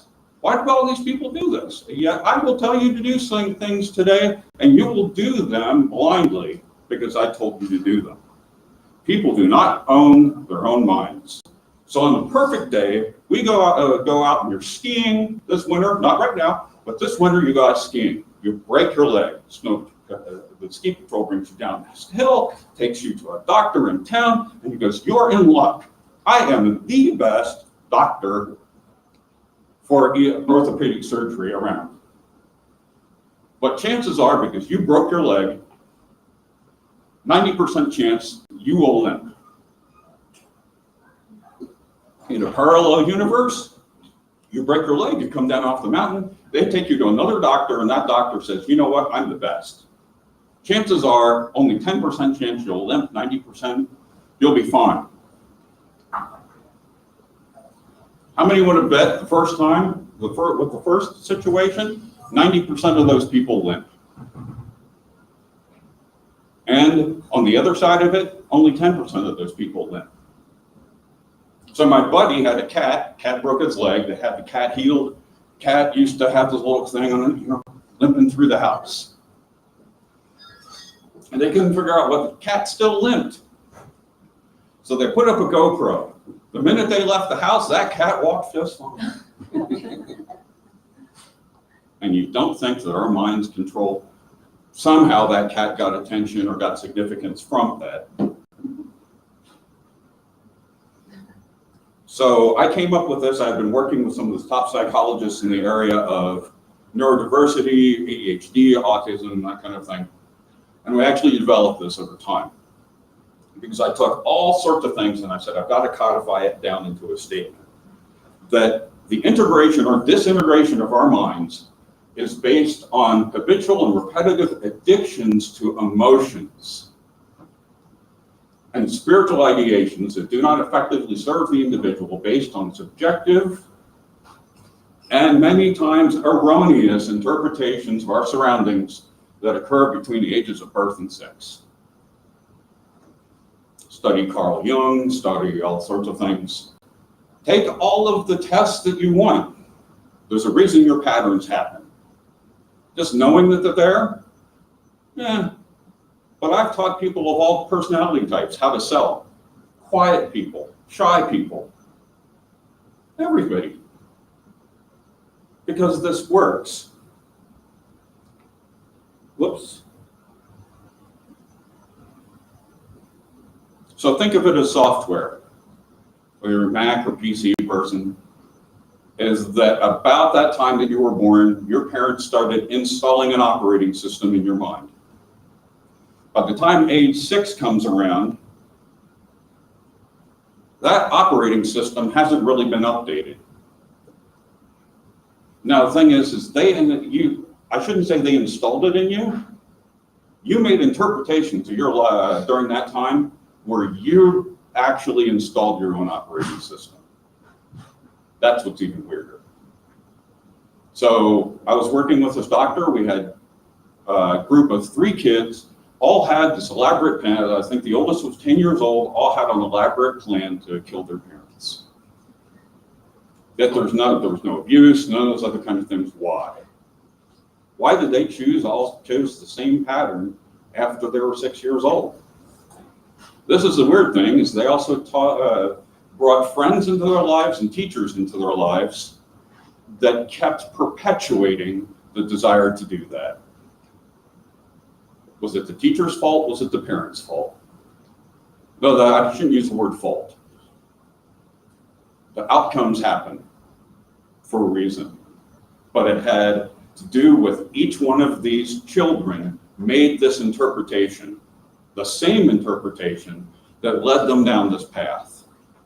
Doctors couldn't figure it out. No logical reason until the doc that I worked with stepped in and said, wait a second.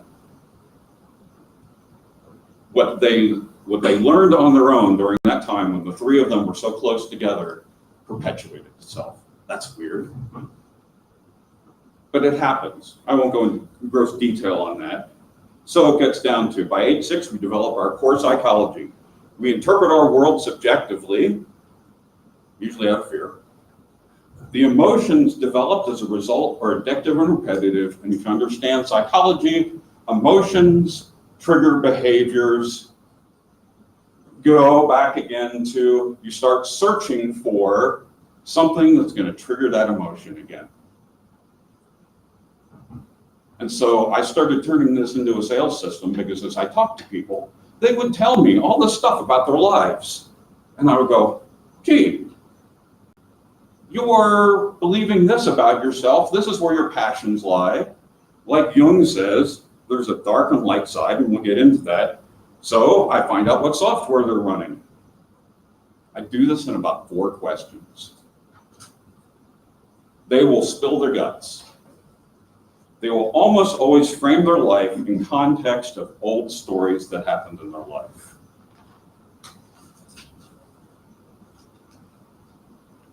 This is a clip from Mad Men. 3 or so minutes, but it's a really good illustration of how stories, people frame their lives in stories. Every agency you're going to be with, you're qualified to advertise Hershey bar. The product itself is one of the most successful billboards of all time.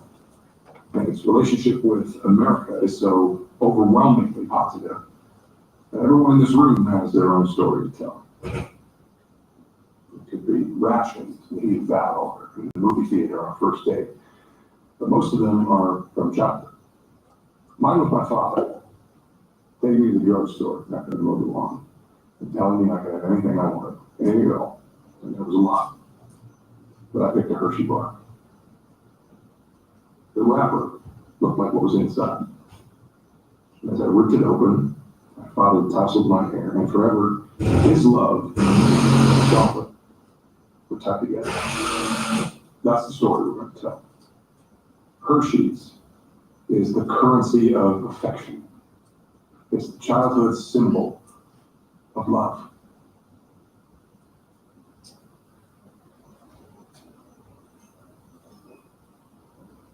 Well, you were lucky little boy. Sweet tales of childhood. I'm sorry. I have to say this, because I don't know if I'll ever see you again. What?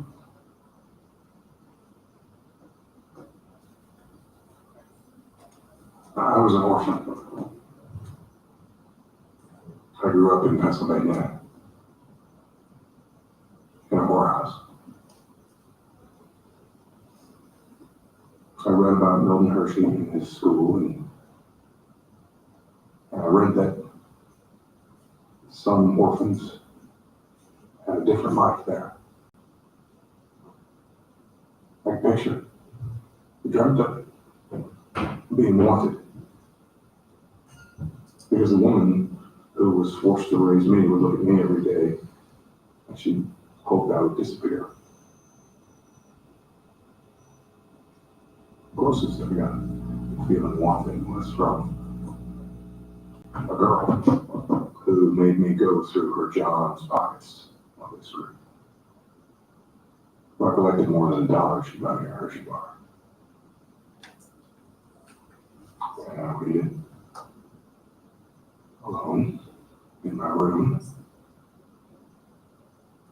It's a great ceremony.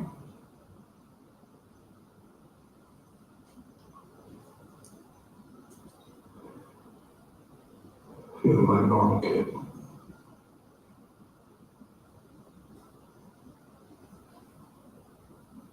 It was the only sweet thing in my life.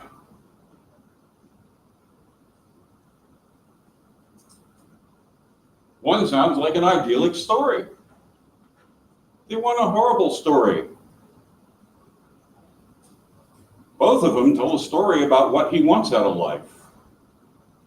The same story. Same one when our puppy or a kitten comes and goes around our ankles and we move away and they keep chasing us. He's looking for, See, I can't shut my phone off because it's connected to my insulin meter, I'm sorry. Looking for significance, looking for several things. He says it in there in roundabout ways. But people tell us their stories as they were growing up, as they were children, as they got older. The lady that told me a story one time about how she moved all the time when she was a kid. I was like, boy, that's an exciting thing. I mean, you get to move all the time. She goes, no, it's horrible. See, the reason they moved all the time was because her dad kept cheating on her mom. And so they moved like once a year. And her problem that she brought to me was, gee, why do I keep hiring people that steal from me? And my question to her was, why do you keep hiring your father? It's a pattern she ran all the time. The men that she got with, all of these different things in her life. The point is people repeat these patterns. So how do I use these in sales? Now, I'm not going to be cruel to them or any kind of thing. I use these extreme illustrations because everyone here has a story to tell based upon the things that happened to them as they grew up, based upon those patterns. And you buy and you do all sorts of things. And so do your customers. The thing about, and Jung talks about this, and I'll show you his quote in just a minute, is in the movie Matrix, Neo walks in the room and he goes, do you like fake, Neo? Or you believe in fate? He goes, no. He goes, why not? He goes, because I don't believe that my future is an accident. Hello, Carl Jung. Those dark parts are what make us, that we bury in our subconscious are just as much a part of us as the light. So their pain points, their desires and needs are all buried in that. So I'll keep moving through this really quick. Like I said, what I was going to do for everybody is if you're interested, I've got sign-up sheets in the back. And normally when I do this, I charge like $500, but I'm not going to do that. As long as I can cover the cost of lunch and everything and the cost of the room, I'll do it for free because I feel like you're getting cheated by this, but hey. So people frame their lives and what they do and don't want. The thing is, it's always the same thing. I want to quit smoking. I don't want to smoke. It's the same thing. The thing is that when they say, I don't want to smoke, their mind actually says, I want to smoke. It's really weird. It's how our mind works. People say things like, we've been trying. These are all signals that people hand out based upon things they learned when they were younger. I feel emotional drivers. Things like in the past, really? Well, tell me what you got out of that. What do you think led to that? During a sales interaction, you set your intention. Why am I here? Why did I walk in the room today? Just don't randomly walk in. I know I'm going to sell. I know I'm going to build a relationship. And I know that eventually they're going to buy from me. Because I'm going to take what they want and wrap what I have around what they want. So I'm looking for their model of the world. Their model, how they frame the world, not how I frame it. I'm present inside who they are and what they want. And I focus on what they really want. Again, their story is often hidden in first. They will lie to you. People, if not beginning interaction, people naturally put up a barrier. It's kind of that caveman brain. So my wife tells me, yeah, when my patients come in, easily the first, 5, 7 minutes, they're not telling me the truth. So don't always take everything at face value. They're what environment. So we're going to go back to actually going through their model of the world and do the activity as quickly as possible. I give people a lot more when we do this, and you actually get real little superheroes then. So again, this is on your sheet of paper. I'm looking for hidden stories. I'm looking for patterns, how they think, what they believe, how they feel. These are all critical. And they will tell you their what and why. They will tell you their liabilities and strengths and pains and dreams. Heck, I do this in 3 questions at the checkout at King Soopers. I just do it for practice. I ask certain questions. So why'd you move into Fort Collins? I mean, did you grow up here? Or did your parents move here? Are you going to college now? That's a long question. they will talk to me through the entire checkout, through an entire basket of just that one question. And they tell me why they're here. They will tell me their why. They will tell me what they want to do, why they want to do it. If I ask several more questions, they spill their entire guts to me as to what really motivates them in life. And so I have no real pat questions. I'm just finding out about them, or it feels like it, but I'm asking with intention. I will also, if I'm not getting anything, I will go to their grandparents and ask questions.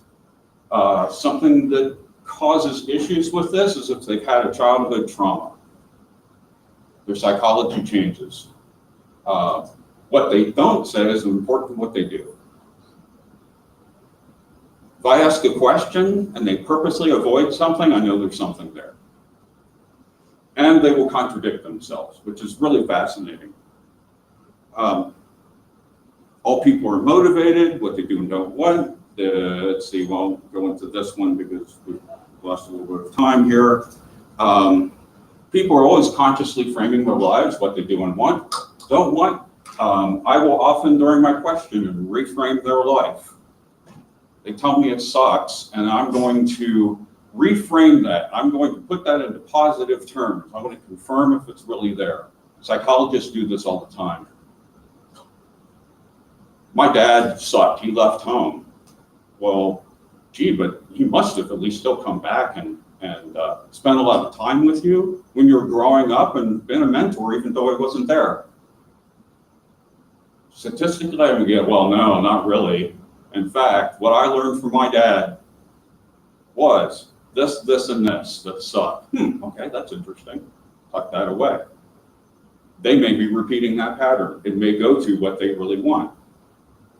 I don't want people to cheat me on the job. Is what that lady was telling me. I just framed it differently for her because I'm looking for knowing that they build their lives. And I will test that. I don't know necessarily using takeaway selling, but I will reframe that question in different terms and take it away from them. So it sounds like you really didn't, you must have hated your dad. Oh, no, I'm not saying that. He just was kind of a jerk in these areas. But he taught me how to work in the wood shop and how to be creative and how to do that. Oh, okay. This is just general conversation I'm having with people. It's just conversation with intention. Let's see, we won't go into how emotions cement thoughts, but know it. How many people are married? I need the women. Okay, I'm gonna ask you, what song was played in your wedding when you danced with your husband the first time? Brown Eyed Girl. Does he remember? Probably not. Different, No, he might, okay, though. different. It's a different emotional experience, and since emotions will tend to seal our experiences, good and bad, you remembered it for a reason that he doesn't because it's a different emotional experience. We won't get into the psychology of why people remember. So, people say, how do you do this? And I go, I don't know, I'm making it up as I go. You must have a formula. No, the formula is, I'm looking for what motivates them. I'm looking in a sale for why they do what they do. I chat them up, but all of my questions are intentional. Well, you grew up in Fort Collins, but you came here with your mom. It sounds like you guys have probably been on a great adventure. This is, you've come to Fort Collins. Why are you here? I went to school or whatever. That's great, but why did your mom come along? Why did mom come along? Mom has a reason why she came along, which also plays into why the daughter does what she does. It happens. I'm sorry. It's like people do these things. Mom did it for a reason. She did it with intention, even though she didn't believe it. It could be her dark side. It could be her light side. It could be a pattern the daughter doesn't want to repeat because mom is an alcoholic and she doesn't want that. She wants a better life for herself. Or maybe grandma was or grandpa was. And so she's not repeating that pattern. It's like a checkerboard. Sometimes it repeats, sometimes it doesn't. But every time I talk to somebody, and if I can't figure it out, then I go, well, so your mom must have been really influenced by her mom and dad. I mean, they came here and your mom learned something from them. What do you think that was?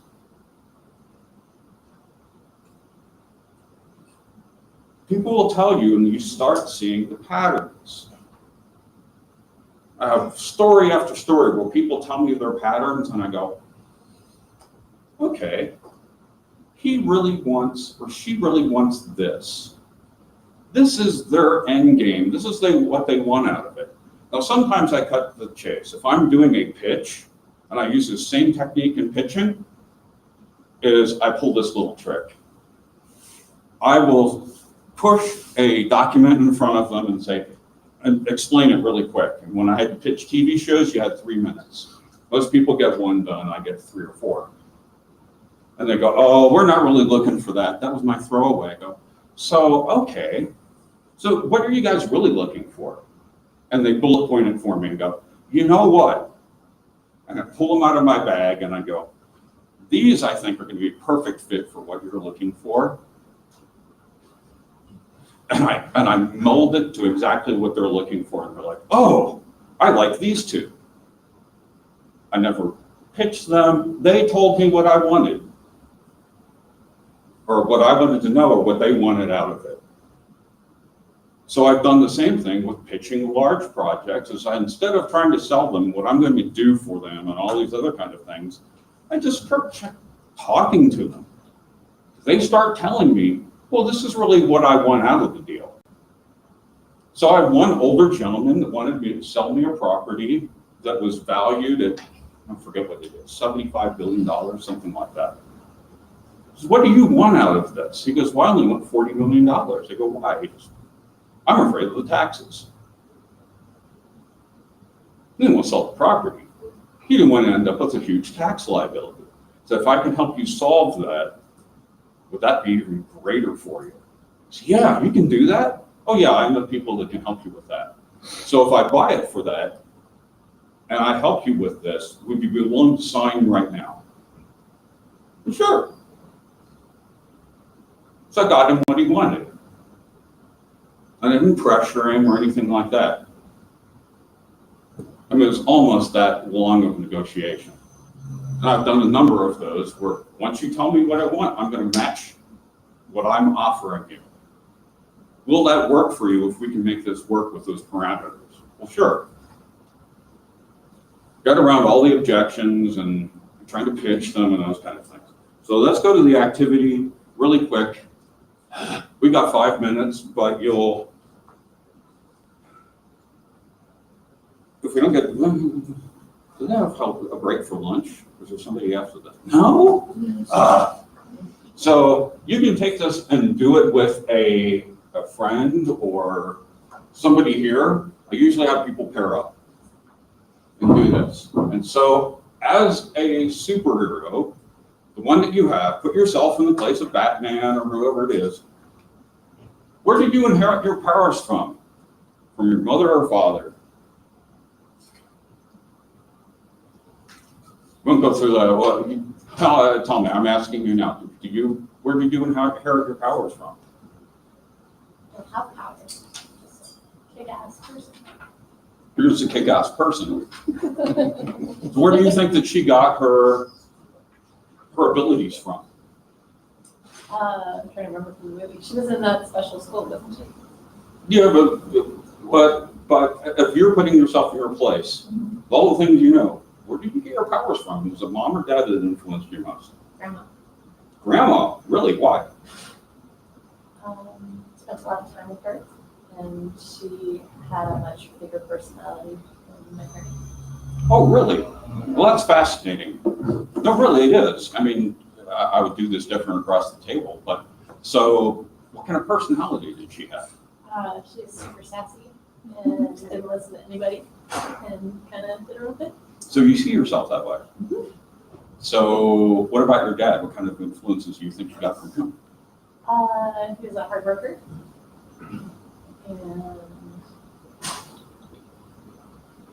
And If I continue this in a deeper conversation, She just reveals to me her passions. Honestly, my dad was in charge of a big industrial facility for a defense contractor. And the salesman that would come out to sell him this huge equipment for the manufacturing line did the same thing with him.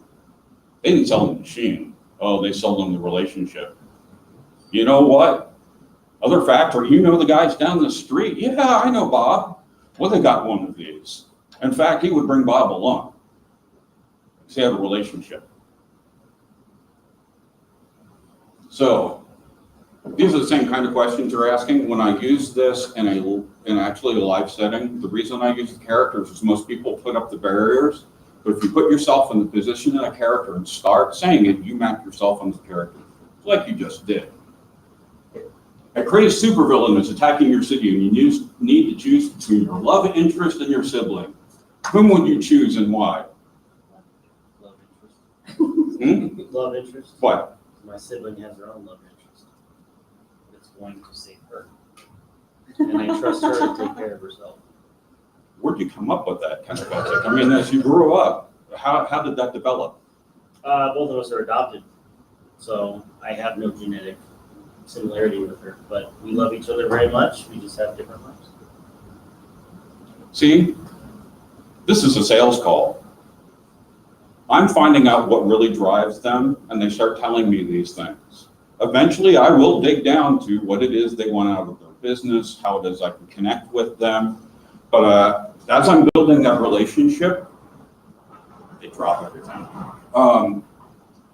We already know you're a fantastic superhero with amazing powers. Tell me what qualities and powers you possess and what it is that drives who you are. I'm asking these same questions. I'm just trying to switch your thinking a little bit when you ask questions. This isn't, tell me how you grew up. I'm asking compound questions that get them thinking and releasing things to me. They begin to trust me. I build rapport with them. I do this during big sales. I spend more time building a relationship with them and finding commonalities than anything else. And since I have 3 business partners, all of us have different commonalities with those people. So they'll gravitate towards one of them. And I sit back during the sales interactions and I watch. Who do I connect with? Last one was a guy from New York City. I'm from the East Coast. We connected instantly. Italian guy, he was wonderful, but I spoke his language. So these are the kinds of questions. They're the model of the questions that I come up with when I talk to people. I've taught this to people and they're like, I can't approach people, I can't sell to them. And I'm baloney. So I will take them out, I will sell their product for them, and they're like, how do you do that? I sell a product that's $25,000 or $50,000. How do you do that? How do you sell 3 of them today? It takes me a month to sell one. Wrap that product, I don't even know their product that well. I mean, I know enough to be dangerous. But what I'm looking for is that connection that I can make with the person. Now they trust me, now I know what they're really looking for, and I'm constantly wrapping that around them. This is why I always had, sorry about people in digital marketing, is that when we've done this, we've actually had to create a pathway for people where we're asking those questions so I know what they really want. Honestly, I'd rather have them on the telephone with someone.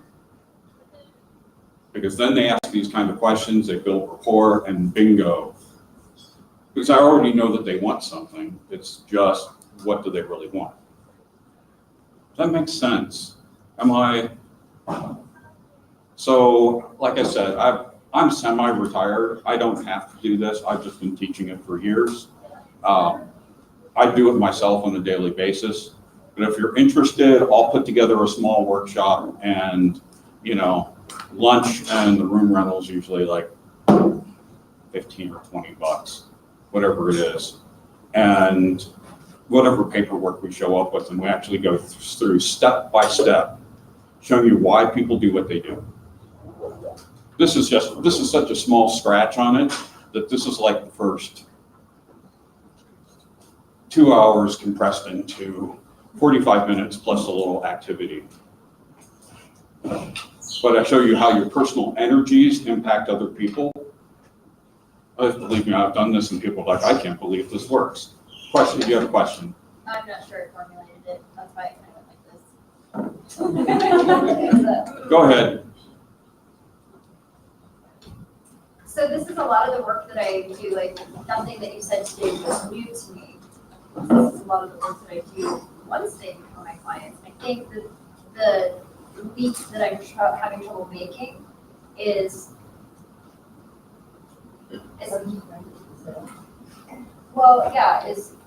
using it, because the thing that came up was Spider-Man's with great power comes great responsibility, right? And I think making sure that what you're selling is actually really what they need, because you can use this to sell anything, which isn't in integrity if they don't actually mean what you're selling. So I think, like I said, I don't have my question quite formulated, but how to use this and use it in integrity without like. So Tony used to have an interesting statement. He goes, nobody buys anything unless they really want it. I had a lot of time grappling with that, because I had a gentleman call me the other day as a client of mine. He goes, I want to buy this from you. And I said, I know your financial situation. I will not do it. However, here may be some other ways to spend the money more effectively. But knowing your financial situation, I can't ethically do that until we go through all of your finances and all of those things to make sure this is the right decision for you. Yes, I could sell snowshoes to Eskimos, and I can sell pens to anyone that has a real great sense of urgency. I think she's asking, how do you do that ethically? Knowing that if you're just trying to sell somebody something just to sell them, it's not something they really need. Is that what you're? Right, but I think the flip side is this, is we often try to sell people on something that they really need, but they won't do it. So when I was really heavy into being a business consultant for people with spectrum disorders, I knew if they needed it, if this is the right thing for them, we went through, and will you follow through? Why does Tony have a huge audience? Because 3% of the people actually respond and work with him, the rest buy his book. It's finding those right people. Go ahead. Okay, so I think I formulated it more. How do you, so I have people say, I don't know why I'm telling you all this, right? Go ahead. No, I'm saying, people probably say that to you, like, I have no idea why I'm telling you all this. How do you, and this is where the ethical piece came in, how do you use that to ethically, like, where's the place where you jump over from, oh, this is fascinating, we're building a conversation, into Closing the sale. Closing the sale. Well, you're helping them. Into your call for action.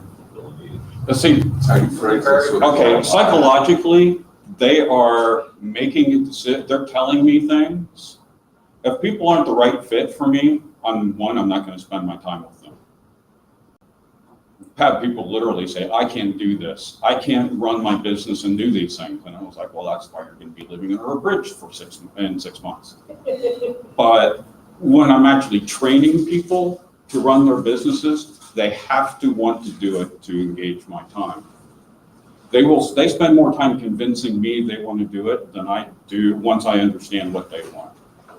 Do you really want this? Are you willing to make the sacrifices and that kind of thing? So there is a separation between that point of, I don't know if I'm going to do this, and they're doing it, but ethically, I'm still not going to, I may look at it when I ask them and say, let's look at what you can afford now.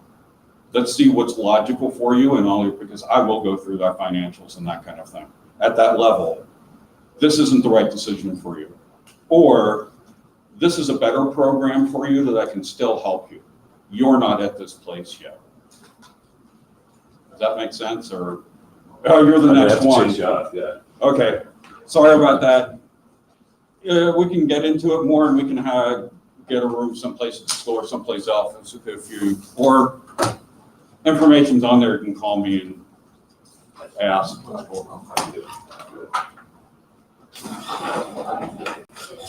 you doing? How you doing? I'm pretty fine. Huh? I'm pretty fine. I forgot about this yesterday evening. I've told you about our time machine already. Yeah. Just a time machine. Let me get my things out here and go to the back, because I don't want to interrupt his session any more than I have. Well, kind of. Do you need the projector at all or anything? I will, yeah. Oh, okay. Do you want this table or? Yeah, I'll need to put my computer. Okay. No, I just figured instead of looking to my right side. So where's the plug-in here? This is an HDMI cable. This is the audio cable, which good for me because I was thinking audio. Okay. And I'll keep out the back of the room so I don't interrupt her. I just don't want to start too late, otherwise I won't have time either. Excellent class. No, it took me like 5 minutes to get. A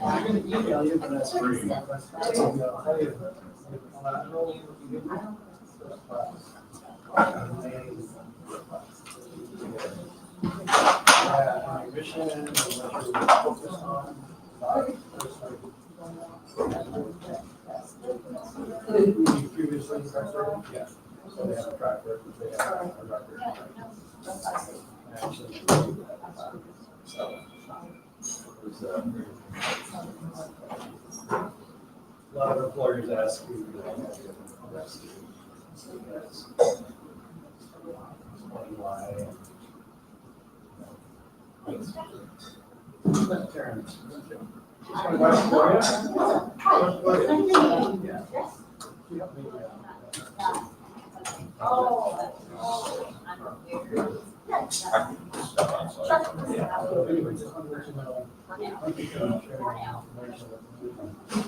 Sorry, Ron.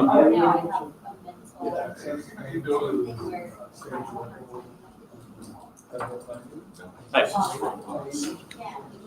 Like, I'm just really my guy. Change how it looks. It feels disingenuous. And I'm like,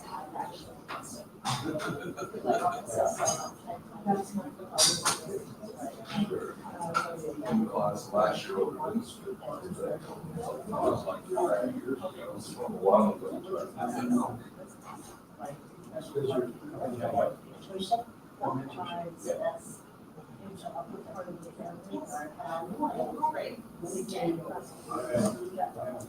Well, it seems like, a lot of companies need to.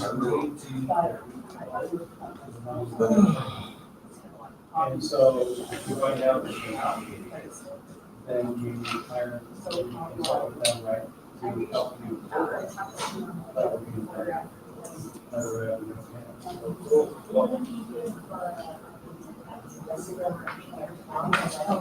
Yes, at different times. Yeah.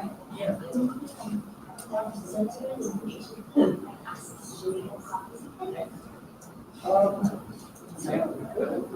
Yeah, I'm in between. I'll be right back. Okay. It looks like just me so far. Is that right?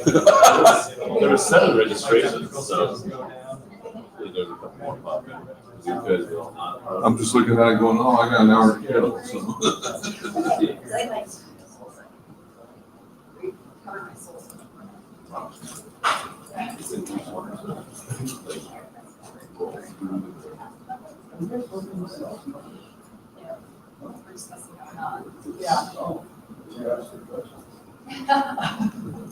The complete opposite, at least I am. I don't know how to do that. Hi, how are you?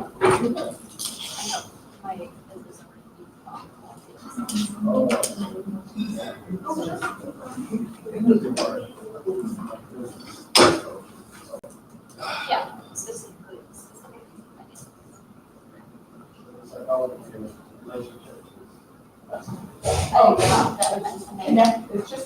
checking it, ethically with the sale. Yes. That I had an issue with. All right, so I'll talk to you later, Leandro. I emailed him. Oh, you did? Yes. Oh, I didn't see.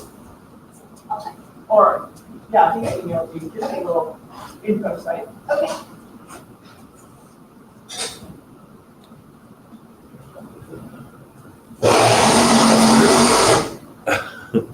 Oh, that's fun. Oh, is this recorded? I think so. Oh, wow. So if I like put my face right up here, you're gonna see it. That's interesting. That's cool. I guess I can access these digital files later then.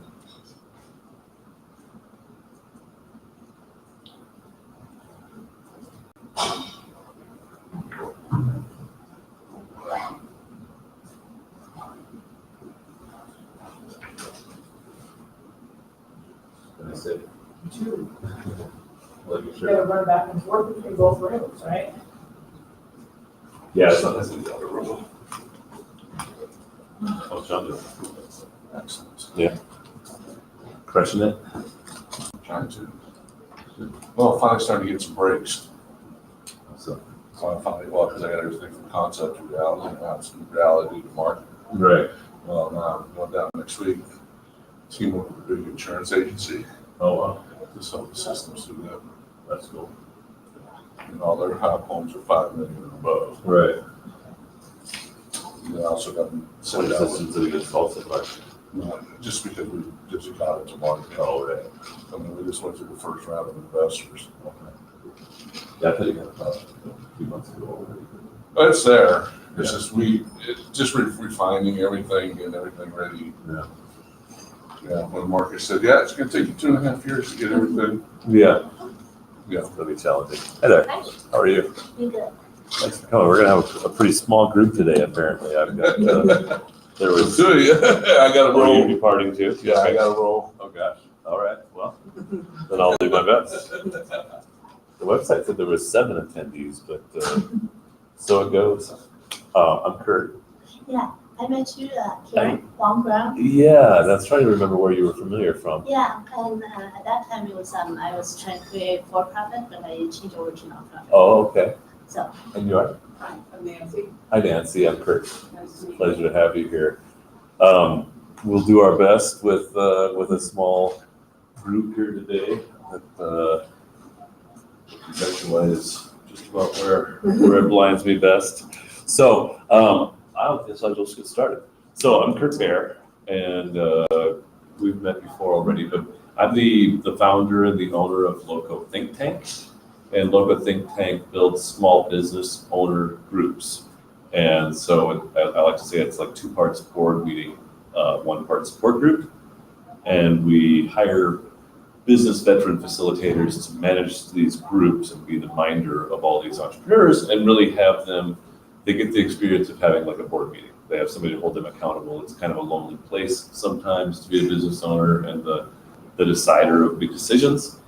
And what we've learned, I've said since the start that my job is the mixologist. So I have been building these chapters in a way, I'm looking for people that have financial skills or marketing skills, or they're great at culture building in their team, or whatever they have, they're bringing some different perspective than the others, so that when they examine each other's challenges, it's a more informed brain, because we all kind of approach life like this.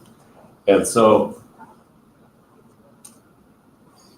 I've titled this talk, Appreciate, Relate, and Collaborate. And the reason is because that's what we're working to do within our chapters. And so the challenge we faced is, okay, I'm a pretty good mixologist. I'm the only one I know in terms of putting these groups together. But how can we really actually quantify if they're really diverse, if they really do have different thinking styles? And, at some point in the future, when I don't meet every new member on the way into the organization, how do we know if they're going to be able to communicate and understand each other's thinking types? And so we've searched through a few different things, and I've enjoyed exploring things like DISC or Enneagram or things like that. But the Halos Relational Intelligence platform or framework, and specifically their triads assessment, is something that we've started to use here at FoCo Think Tank. And so once we've got an application and it looks like it's a pretty good prospect, we'll pull an assessment, help understand where to put them and really what they're best at.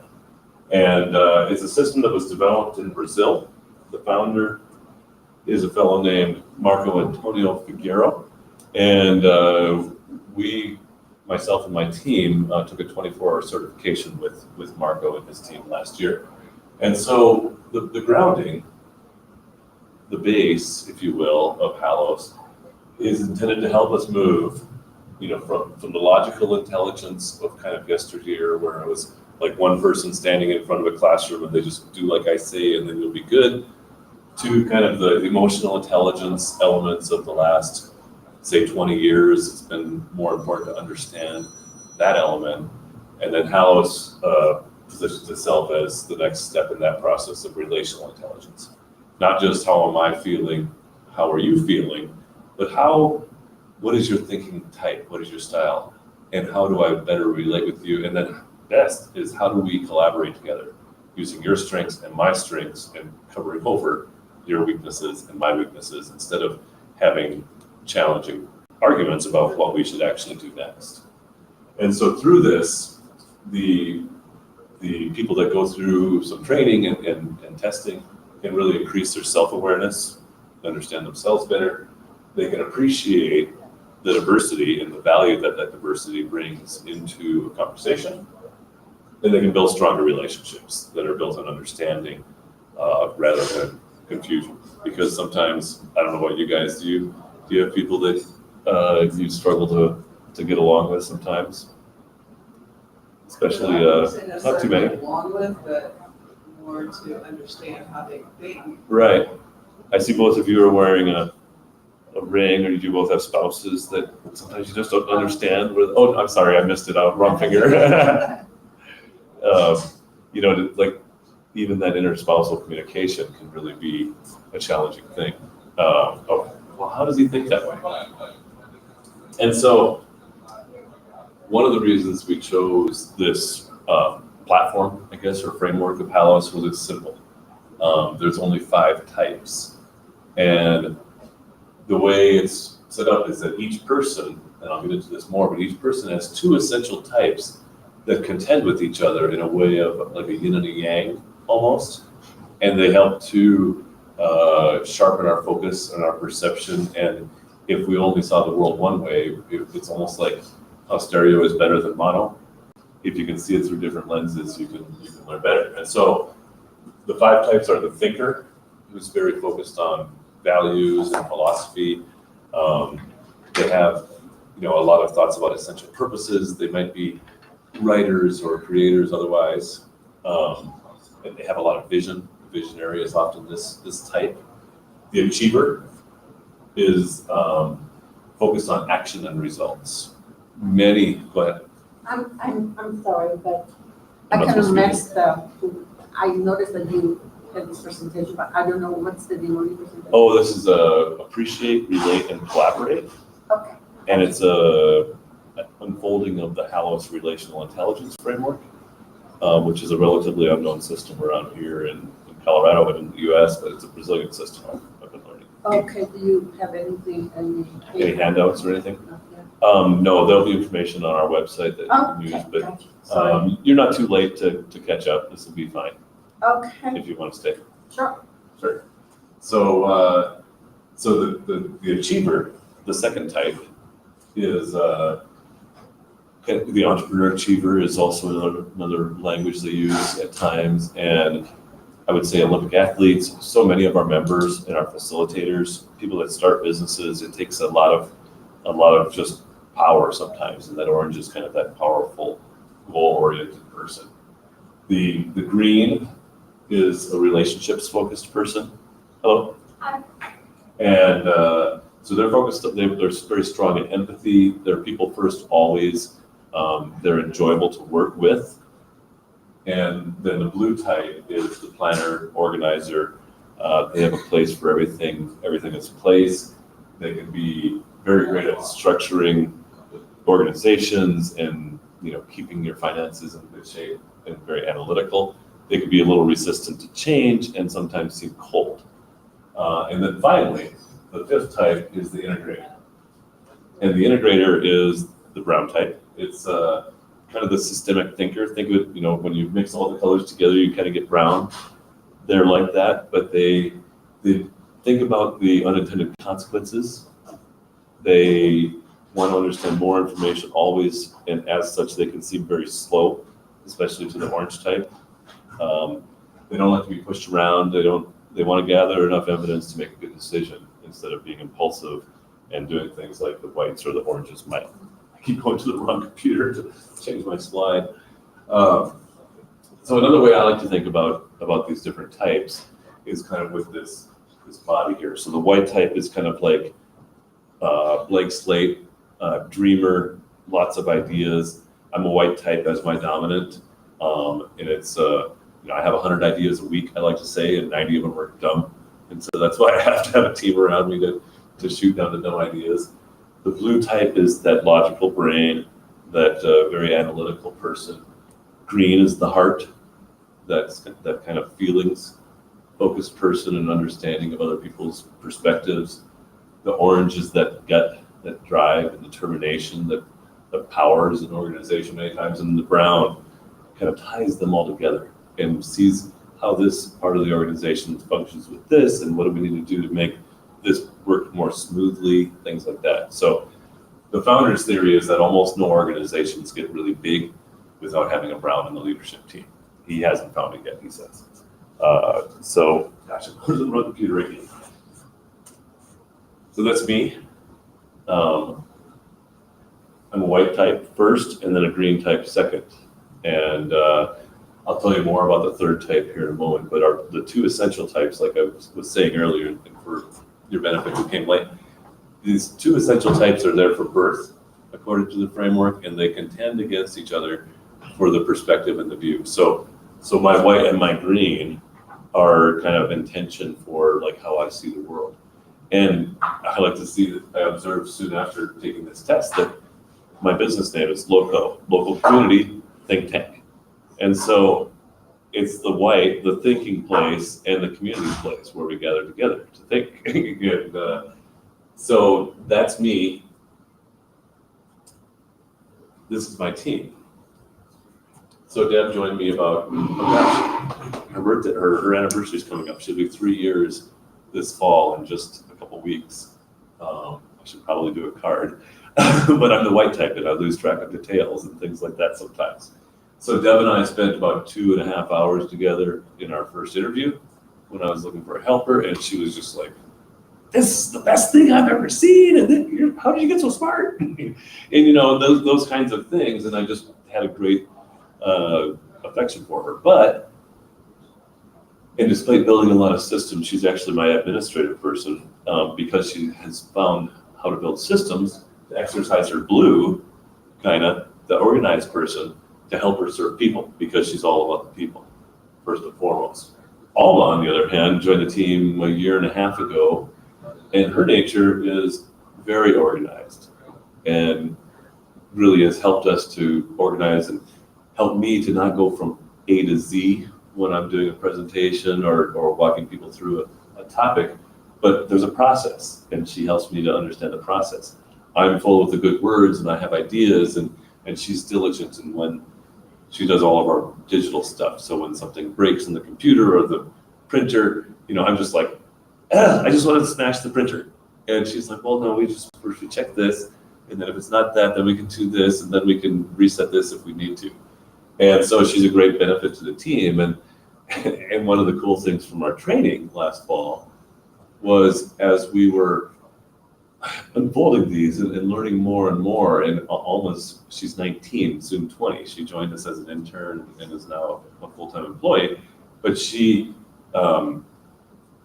quiet. She isn't necessarily forthcoming, and even though we encourage her to share and be a part of contributing to the meetings and stuff, she wasn't always super active. And then she saw this and how she approached things differently than we did, and it was almost an obligation for her to share because she knows that she thinks differently. I have a question. Which Shoot. ones What is the white and green? The white is the thinker, Okay, that's what I thought. and the green is the social relational. And if you guys like, I can send you these slides by email after this presentation. Great. Just leave me your card. So this is just a page out of the workshop, really, that we have. And what this shows is that I mentioned the yin and the yang and how they kind of contend against each other. There's also polarity within that. So you've heard that phrase, like your overdone strengths are your weaknesses, and it's kind of the case. So this is a green orange, for example. The green type is very good with hosting people. They develop people. They're flexible. They can influence or include people. They feel very warm. When I was leaving the bank I worked at in Windsor early in my career, my boss, I was early in my career, and he said, you know, Kurt, you're not that great at your job yet, but everybody sure seems to like working with you. You know, because that was my green type. And that's been part of my, you know, looking back over the last 20 years, that's been part of my success, is that the good people that were there wanted to stay and help work on it together with Kurt, and we could attract new people because I was kind of like the HR person that brings people into an organization, even though that wasn't my role. But they can be dramatic, play the victim, be very permissive, you know, accept everything, not hold people accountable. And so that's the negative polarity of the green type. Conversely, the orange is very pragmatic. They're a strong performer. I think most of them are, you know, most Olympic athletes are orange probably as well. And so they get things done. They're very positive and driven, and they generate stress in others. They can run them over, not feel like they're part of the team. They can be ignored if somebody isn't as valued or whatever. And so when you find yourself in those negative spaces, the training that we provide helps you to kind of identify it and then take yourself across kitty to your opposite essence and do something that will activate that in a positive light. And so the main instance is kind of what I see and relate with the world. The complementary is kind of contends with that, develops and directs how you use that superior type. This is a good pair of pictures that shows kind of that same guy, white type, thinker, dreamer, CEO, get it done. Those Steve Jobs. What do you notice about these folks' faces and their eyes? Thinkers. Yeah, they're thinkers. They're kind of in la la land, right? They're far away. They're dreamers. You know, I would get so lost in books that my mom could just be like, Kurt, I said lunch is ready 10 minutes ago, and then 5 times since then. So they have lots of ideas. They come up with a lot of the inventions and things like that. Are very focused on like principles and values and expressions of what they think and debating ideas. I've always been really great at debate class and things like that. And they're kind of weird, and they do not have any attention to details. I've got 336 unread emails in my mailbox right now, and that's piled up from the last 2 weeks. I had it back down to 0 again a few weeks ago, but those are the details that just don't really jive with me. I don't really find pleasure in getting through that and checking it off. How about these folks here? Any guesses on? Doers, yeah. These ones are the blue, actually, which are the doers. They get stuff done. They're just not quite as fervent about it than the orange type. But the blue, the tie is super tight. You know, the kids organizing it up. They're always, if you got somebody that's always dressed really clean and crisp, there is a high likelihood they're a blue type, or at least a decent one. And they have a place. You know, they kind of aren't satisfied until they can have a knowledge and understanding of where things are supposed to go. My wife is a strong blue, and she went through this training with us as well. And one of the interesting things that we realized is that we had developed a habit, I guess, if you will, where I would have a new idea because have lots of them. And then before it even caught flight, she would be like shooting it down. And like, then I'd be all like, you haven't even listened yet, and so I get all, my green type would get all dramatic and play the victim, right? And I'm feeling all kind of sore about it. And as we saw how she viewed the world and things, I was threatening, she's our home helper. She keeps all our bills paid. She does this and that. She keeps a place for everything. And when I'm shooting off new ideas every day, it's threatening her security in that way. Like she can't handle it. You're raiding too much new stuff into the system. Just, I got it already. So they can be very cold, seem very cold and resistant to new things. It's just their nature. They're resistant to these new ideas kind of thing. These folks? Relationships. What's that? Relationship. The relationship, yep, the green type. You can see this, just the way that they look. Well, they have a charisma. Yeah, you want to, you feel like they'd like you already. We all know some of those people that everybody likes them, and because they like everybody is a big part of the why. So that's my secondary type. If there's not a team, for like over 3 years, I pretty much worked by myself, 4 years at local think tank. And, when I could finally hire that first 10-hour-a-week intern to help put it together, it was so much better. And very intuitive about what others are thinking and feeling, sometimes wrong, just because we're still humans. But we can also, I remember one of my coworkers back in my earliest days of banking in my professional career, 20 years ago, she was like, Kurt, I already told you I don't want to do that.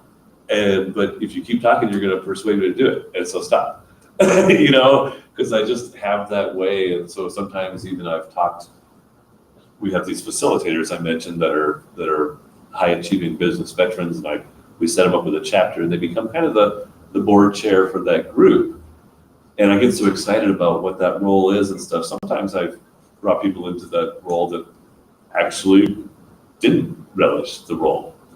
After they were there for 6 months or a year, they were like, when I see all your other facilitators and we spend time together, I realize that I don't like it as much as they do. And it's like, well, good. Thanks for telling me. Well, give me a few months or a couple months to find somebody else for your chapter, and then we'll put you where you do want to be.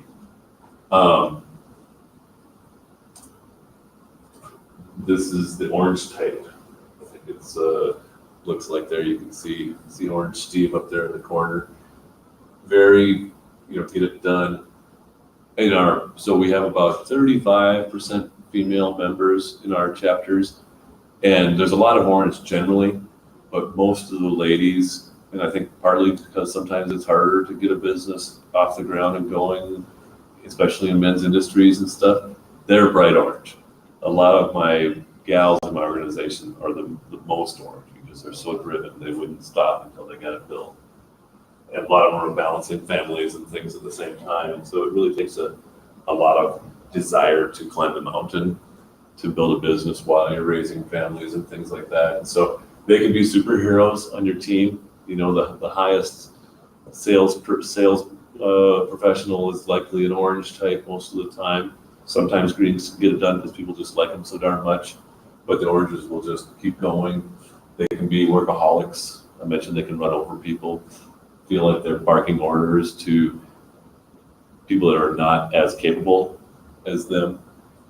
And so finally, the brown type, the systemic thinkers that want to understand how everything works before taking action. Winston Churchill there was like years before the war broke out and stuff, he could see where things were going to go. The thinker has some of that too, that visionary thing, but the systemic thinker, when they start to see all these different pieces coming together, and I've followed some of those even with regards to this climate challenges in Europe and things, and it's like, well, you kind of should have seen this coming. I wrote about this in 2017 and then again in 2019, and and so those browns are really useful. They get deep They want to know how it works all the way. And they seem slow, like I mentioned before, because they don't necessarily want to take the wrong action. They can be very cautious. And so those are some of the ways that even you saw Alma was a blue and brown. And so I'm like a fool's rush in kind of guy. And like, you know, I signed us up, it's next week, you know, or whatever. I'm just going to do a 30-minute talk, it'll be fine. And so we can really sharpen each other because she can see that things work out okay when you rush in. And I can have her recognizing when there's a next thing that needs to be considered or a better way. That third color I mentioned is the central thing that's developed over time. And when you exercise that color, it gives you balance or pacification. For me, it's orange. My dad's an entrepreneur. He started a farm when I was in first grade and has grown it to be quite a large farm in North Dakota since I've gone off to find my own way. I've worked with business owners all my life. As a banker, I was a small business banker for 15 years first, and now I am a small business owner. You know, Logo Think Tank is the way I've earned my living for almost 5 years now. And so I've built that, but I'm not a natural intuitive business person. I'm not nearly as driven as many of my members and facilitators. I just want to hang out with people and do fun stuff. And so we've got few enough in here today that we can actually have a little time for discussion even of who do you think you are in that? And I'm able to look from all the different angles. So I'm more of a systemic person. Probably the brown type, yeah. Yes, and the more I do it, the more easier and more spontaneous and key for me comes for me. Then that kind of trigger my intuition. Yeah. So then I'm pretty on the green type too, you think maybe? Yes, and I am actually able to see sometimes in certain topics, I become a little bit more on the organizer. But then I realize when I step out, so I'm maneuvering all parts because I got used to knowing where my holistic center is a combination of all of them. I love how you said that because as we have some of these workshops and trainings, it's like, okay, yes, you're these two essential types, those are your archetypes, and here's kind of how you put the blue hat on when you need to get your stuff organized and to find some joy, even if it's not I'm like 1.2% blue on the little graph thing on a more complicated one. And so and the colors change with the topic of who you're even speaking to. You can access that, and some people are. I interviewed former Mayor Wade Troxel the other day, and he's one of the few people that I've met with that I have no idea what color he is because he seems to be a chameleon. He can activate the orange. He holds the bench press record still for CSU from when he was a football player there, whatever, 30, or he thought he did. Maybe he's wrong by now. I have to think so because there's some hosses these days, but I think he was 450 pounds or something. Yeah. And but he's also super thoughtful. He's super process oriented. He loves complex systems and energy systems. We were talking about all those things. And so he's very brown, he's very orange, he's very green because everybody likes him. I don't know what it is. Back here. I think I'd probably align to kind of where you were with the white, green, and orange. Is that right? Oh, yeah. A lot of ideas you have. Yeah. Can you have an example of how that plays out in your day-to-day? Oh, yeah, definitely. So I am a business consultant. I help businesses with, employee benefits, merchant processing, HR and payroll. So there's a lot of systematic things in that, but I'm primarily an account executive. So I really just go out, build relationships, create clients. So they like you because you're green. Right. And then you can have ideas about you need this and this, we can do this and this and this. Like marketing campaigns. Yep. What are your challenges? Probably going to be jumping ahead of your potential customers. So just organization really. I'm still trying to like figure out how to organize my time effectively and create like a plan of attack to systematically approach my different prospects. Check back-ins and things like that. Yeah, that's huge. Yeah, because I get so like focused on building relationships and like you know, I like having fun. So Right. Yep. Yeah. I like it. Yeah. How about in the back? Who do you think you are? I think I'm a little bit of all of them. Yeah. But the ones that probably stick out in my head the most is probably thinker and social. Okay, so a herd of white greens around here. We're fairly unusual in my organization. Allison Seebeck is one of my facilitators. She's a white green. I am, but there's very few of us in the business community. There's mostly orange, blue, and white. Those three are really the main ones, you know, to have be very organized, very driven, and then just the idea to start the thing in the first place. How about up here? I think for me it's because of my culture, there's different hats that I wear.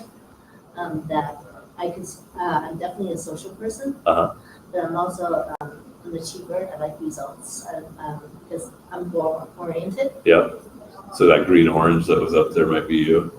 Well, and another thing that's interesting is that, so like Marcy, I think complaint resolutions head or something at the Better Business Bureau is a bright green, but she's also an introvert. So a person might think that social relational person was very in your face, but that isn't necessarily so. That's a different kind of a thing. You can be really focused on people and people first and not like want to always be with them, you know, and not get your energy from that kind of engagement. I think as a female though, we are more like, I guess, susceptible to being green, just because we're like in our DNA, we are programmed to be relational, you know, creatures. Kind of, like exactly, like, caretaker types exactly. and whatever. Yeah. I can see that for sure. Do you see that a lot? Have I seen a lot more greens in the girls? Yeah. Not necessarily, but I've got to buy a sample because I've got so many only business owners in my network, and so many of them are orange that the orange has crowded out so much of the other elements. So not necessarily, no. Okay. But I do think I've got a flawed sample base in that regard. Do you have like some sort of quiz or something to take that would like we characterize? we do an assessment, and it's $79 just to get the assessment only. Actually, for you guys that are here today, I will donate my hour of time to go through your assessment with you if you'd like to. Usually I have a little additional charge for that, but you can check out our website at FoCo and get more information. And like I said, I'll give you my card here at the end. What I like about this framework is it's very actionable. If I can know whether I've tested you or not, if I've got a good idea of what your colors are, I'm going to have a better understanding of how to relate. And in my, like I've done the Enneagram things, I'm a maverick, I'm a promoter and a challenger, 7-8. But I don't know what that means, like unless I've got a lot of training and a lot of memory. Whereas if I know these 5 colors, then I can kind of have a pretty good understanding of who somebody is, how to interact with them, how to maximize their joy in their work, give them the kinds of chores and jobs and responsibilities that fit well with their type, while not putting a box around them or limiting them necessarily. Got just a few things, kind of what to honor in these different types. And that's kind of the heart of this organization, Alice, is really having a respect and appreciation for the other, and appreciating that notion that, you know, 3 is more than 1 + 1 + 1 in terms of groups and how you can think together and collaborate and things like that. And we've noticed that in our chapters, you know, that's what the notion of a mastermind is. I have anything else here? We've got probably a little time. Yeah, got another 10+ minutes. This is how you can learn more. You can go directly to the halos.com, which is the Brazilian company that we've built a relationship with. The founder, Marco Antonio, is a white green. like me, with an orange center. So we get along like peas and carrots right from the start. We also have kind of what I call more of a summary page on our website that's got more information on this. And right now, I don't think you can actually like buy now or anything like that, but you can get a hold of us and let us know if you're intrigued further for you or your team or your family. I mentioned already the blessing, I guess, of relationship between myself and my wife, just based on kind of knowing these things better. And so, Friday, I'm on a podcast panel. In addition to the Loco Think Time, I'm also the host of the Loco Experience podcast. And so check that out on Friday, a little plug. But also I talk a lot about Halos. I test a lot of our guests beforehand, or have had some conversations about that. So if you want to get a little information otherwise, that's cool. And yeah, I've got 10 minutes if there's anybody that would like to ask me hard questions. Yeah, because I like to, because I may think that I know myself, I know these, it's always good to have an outsider perspective and to see how they see you. Yeah. Oh, and that's another thing so there's a self-assessment, which is short. It's 20 minutes, 11 questions, and you rank order your preferences kind of thing. So it's not a very complicated one, but then there's also what they call a 360 assessment, where you can send that to the 3 or 4, 5 people that you work most closely with or live with, or combination, and see how they see you showing up in the world, and how much is that resonant with the way that you identify yourself. Okay, and what is this the name of the organization? Yeah, Halos. It's Halos Relational Intelligence is the name of the company, but the website is just halos.com. Halos what? Halos.com. Oh, the full name is Halos Relational Intelligence. Can you put it back to the slide right before that? Yeah. Honoring. Sure will. Thanks. And we can see all this material where? This presentation? I'll if you give me your card, I will email it to you. I'll give you my email. Yeah, or that's fine too. And who's the founder again? It's Marco Antonio Figueroa. Well, I'm not connected to the internet, but otherwise I'll take you over there. Marco. Yeah, Marco Figueroa. Sounds Portuguese.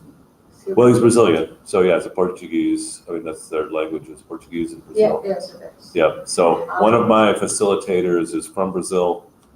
She met Marco well over 10 years ago when he was just starting to develop this platform, and some years later, after her husband had been unemployed for a year, she asked if Marco would meet with him, and Marco said, yeah, I guess, I'm only a CEO's kind of guy usually, but I'll have lunch with your husband. And he was a Brown type, Beto is, and so Beto got moved to, got a job at JBS, and then later got moved to Greeley, which is why they're here in Northern Colorado. So that's my connection. When did this company start to exist? Yes. I would say, well, Marco is the founder of the International Coaching Federation in Brazil. So he's been coaching for over 30 years, kind of in all the Fortune 500 kind of organizations, but he just really finished systematizing this framework, I would say, in the last 5 years.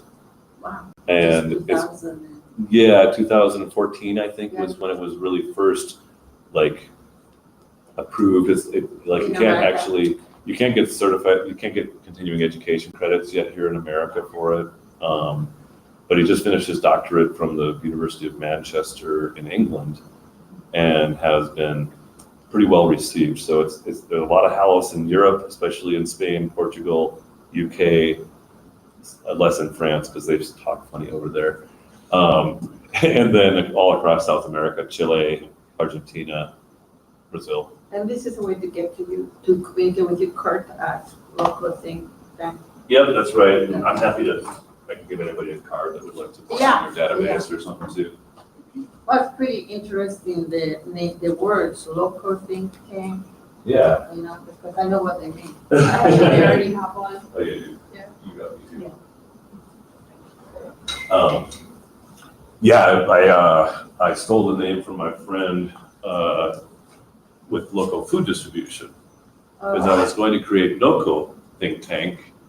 And then I was like, well, what if I wanted to grow outside of northern Colorado? That would be very constricting. And so I called her and she said, you know, as long as I don't deliver produce. You know what, Yeah, crazy. can mean. Yeah, I like to say, make you crazy if you don't talk to somebody about your small business, or make your spouse crazy if you ask them one more time what you should do next. Oh, I see. So we do a little wordplay with it, but I had a branding expert tell me not to exaggerate the crazy part too much. Well, I find this whole thing very, very, very interesting from where I come from. Yeah, tell me, what are you doing? I'm actually not chemical counselor. Oh. Which means, do you know what I mean? No. Okay. I'm the person that facilitates people to unclutter their subconscious mind, clear your unresolved issues, clear your traumas, clear whatever it is that is preventing you from being a real person. Yeah. Because when we do not clear your issues, those issues are taking your energy every day to stay alive in your subconscious mind. So a lot of people are very fatigued and they're very good eaters. They're very healthy good people, exercise, but they're still tired. It doesn't matter. There's no magic pill. Yeah. But there's one thing left, and that I found out, and it has to do, if I look into it, into the person, I come to find out they are so full of unresolved issues. Yeah. So I just go and facilitate people naturally. There's no drugs, nothing. Cool. I just help you resolve it, clear it. Yeah. And for every time you resolve and clear some of those unresolved issues, now you can redirect that energy for something else in your life.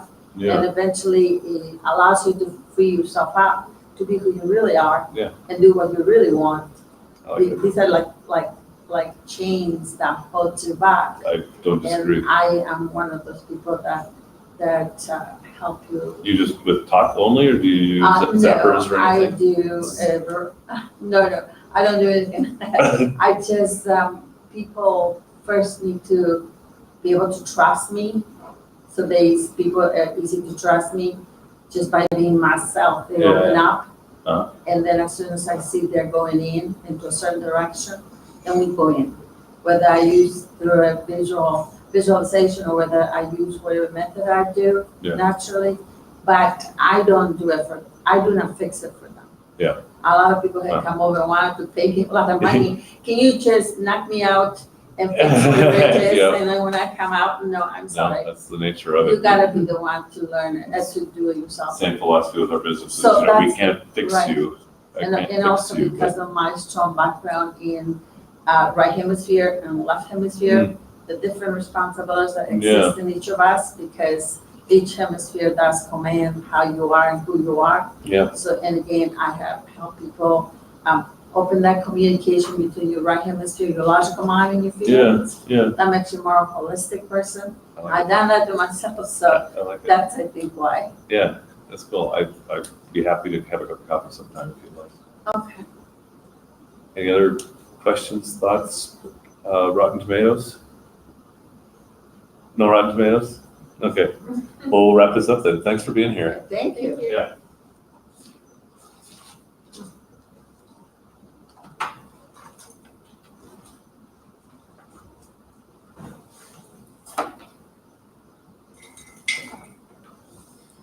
It's kind of like a hobby that I stumbled into now, but as I learned more and more, I was like, well, I already know all this stuff. It's just putting it into a language, because I was already, I had already kind of made so many of these kinds of observations about different kinds of people, and especially about myself. And these chapter meetings are very much a self-awareness building place when people shoot you straight.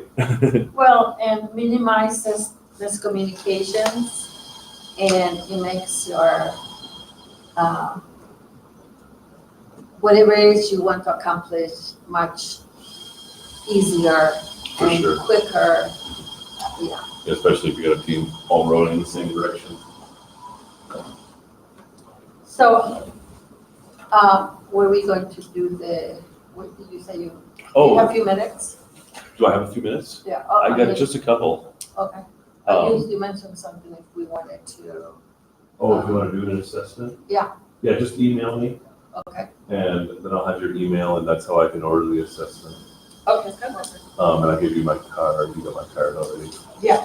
So, I that's interested. So, yeah, the offer is I'll do the assessment plus an hour for just the price of the assessment. Okay. So that's $79. Oh, I see, okay. I pay about $40 for those assessments, so Oh, I give them to my members, but. okay. And you live here in FoCo? Mhm. Oh, I see. Yep. And what is your role in this In company? local think tank or in Halos? In house? In Halos, I'm a contracted provider, I guess. I have access to the back end of their system. I've been trained. I've had a 24-hour training certification so I can deliver workshops and one-on-one And consulting. introduce people? Correct. Yeah, and I would, I could go so far as to do a large company workshop or things like that. I'm authorized to do, basically be their hands and feet in America, kind of. Oh, I see. As long as I have to represent them accurately and Of course. whatever. Oh, I see. But we've been developing, like, a lot of their materials are Portuguese translated into UK English and then translated into American English, and there's still typos and things, so we're working to get it all straightened out. Hey Nick, what's happening? Hey, Kurt, how are you? Doing all right? How are you doing? Doing okay. Good. Were they drilling? No, Everything is okay. no. We're actually gonna move this classroom over to the Larimer SPDC classroom.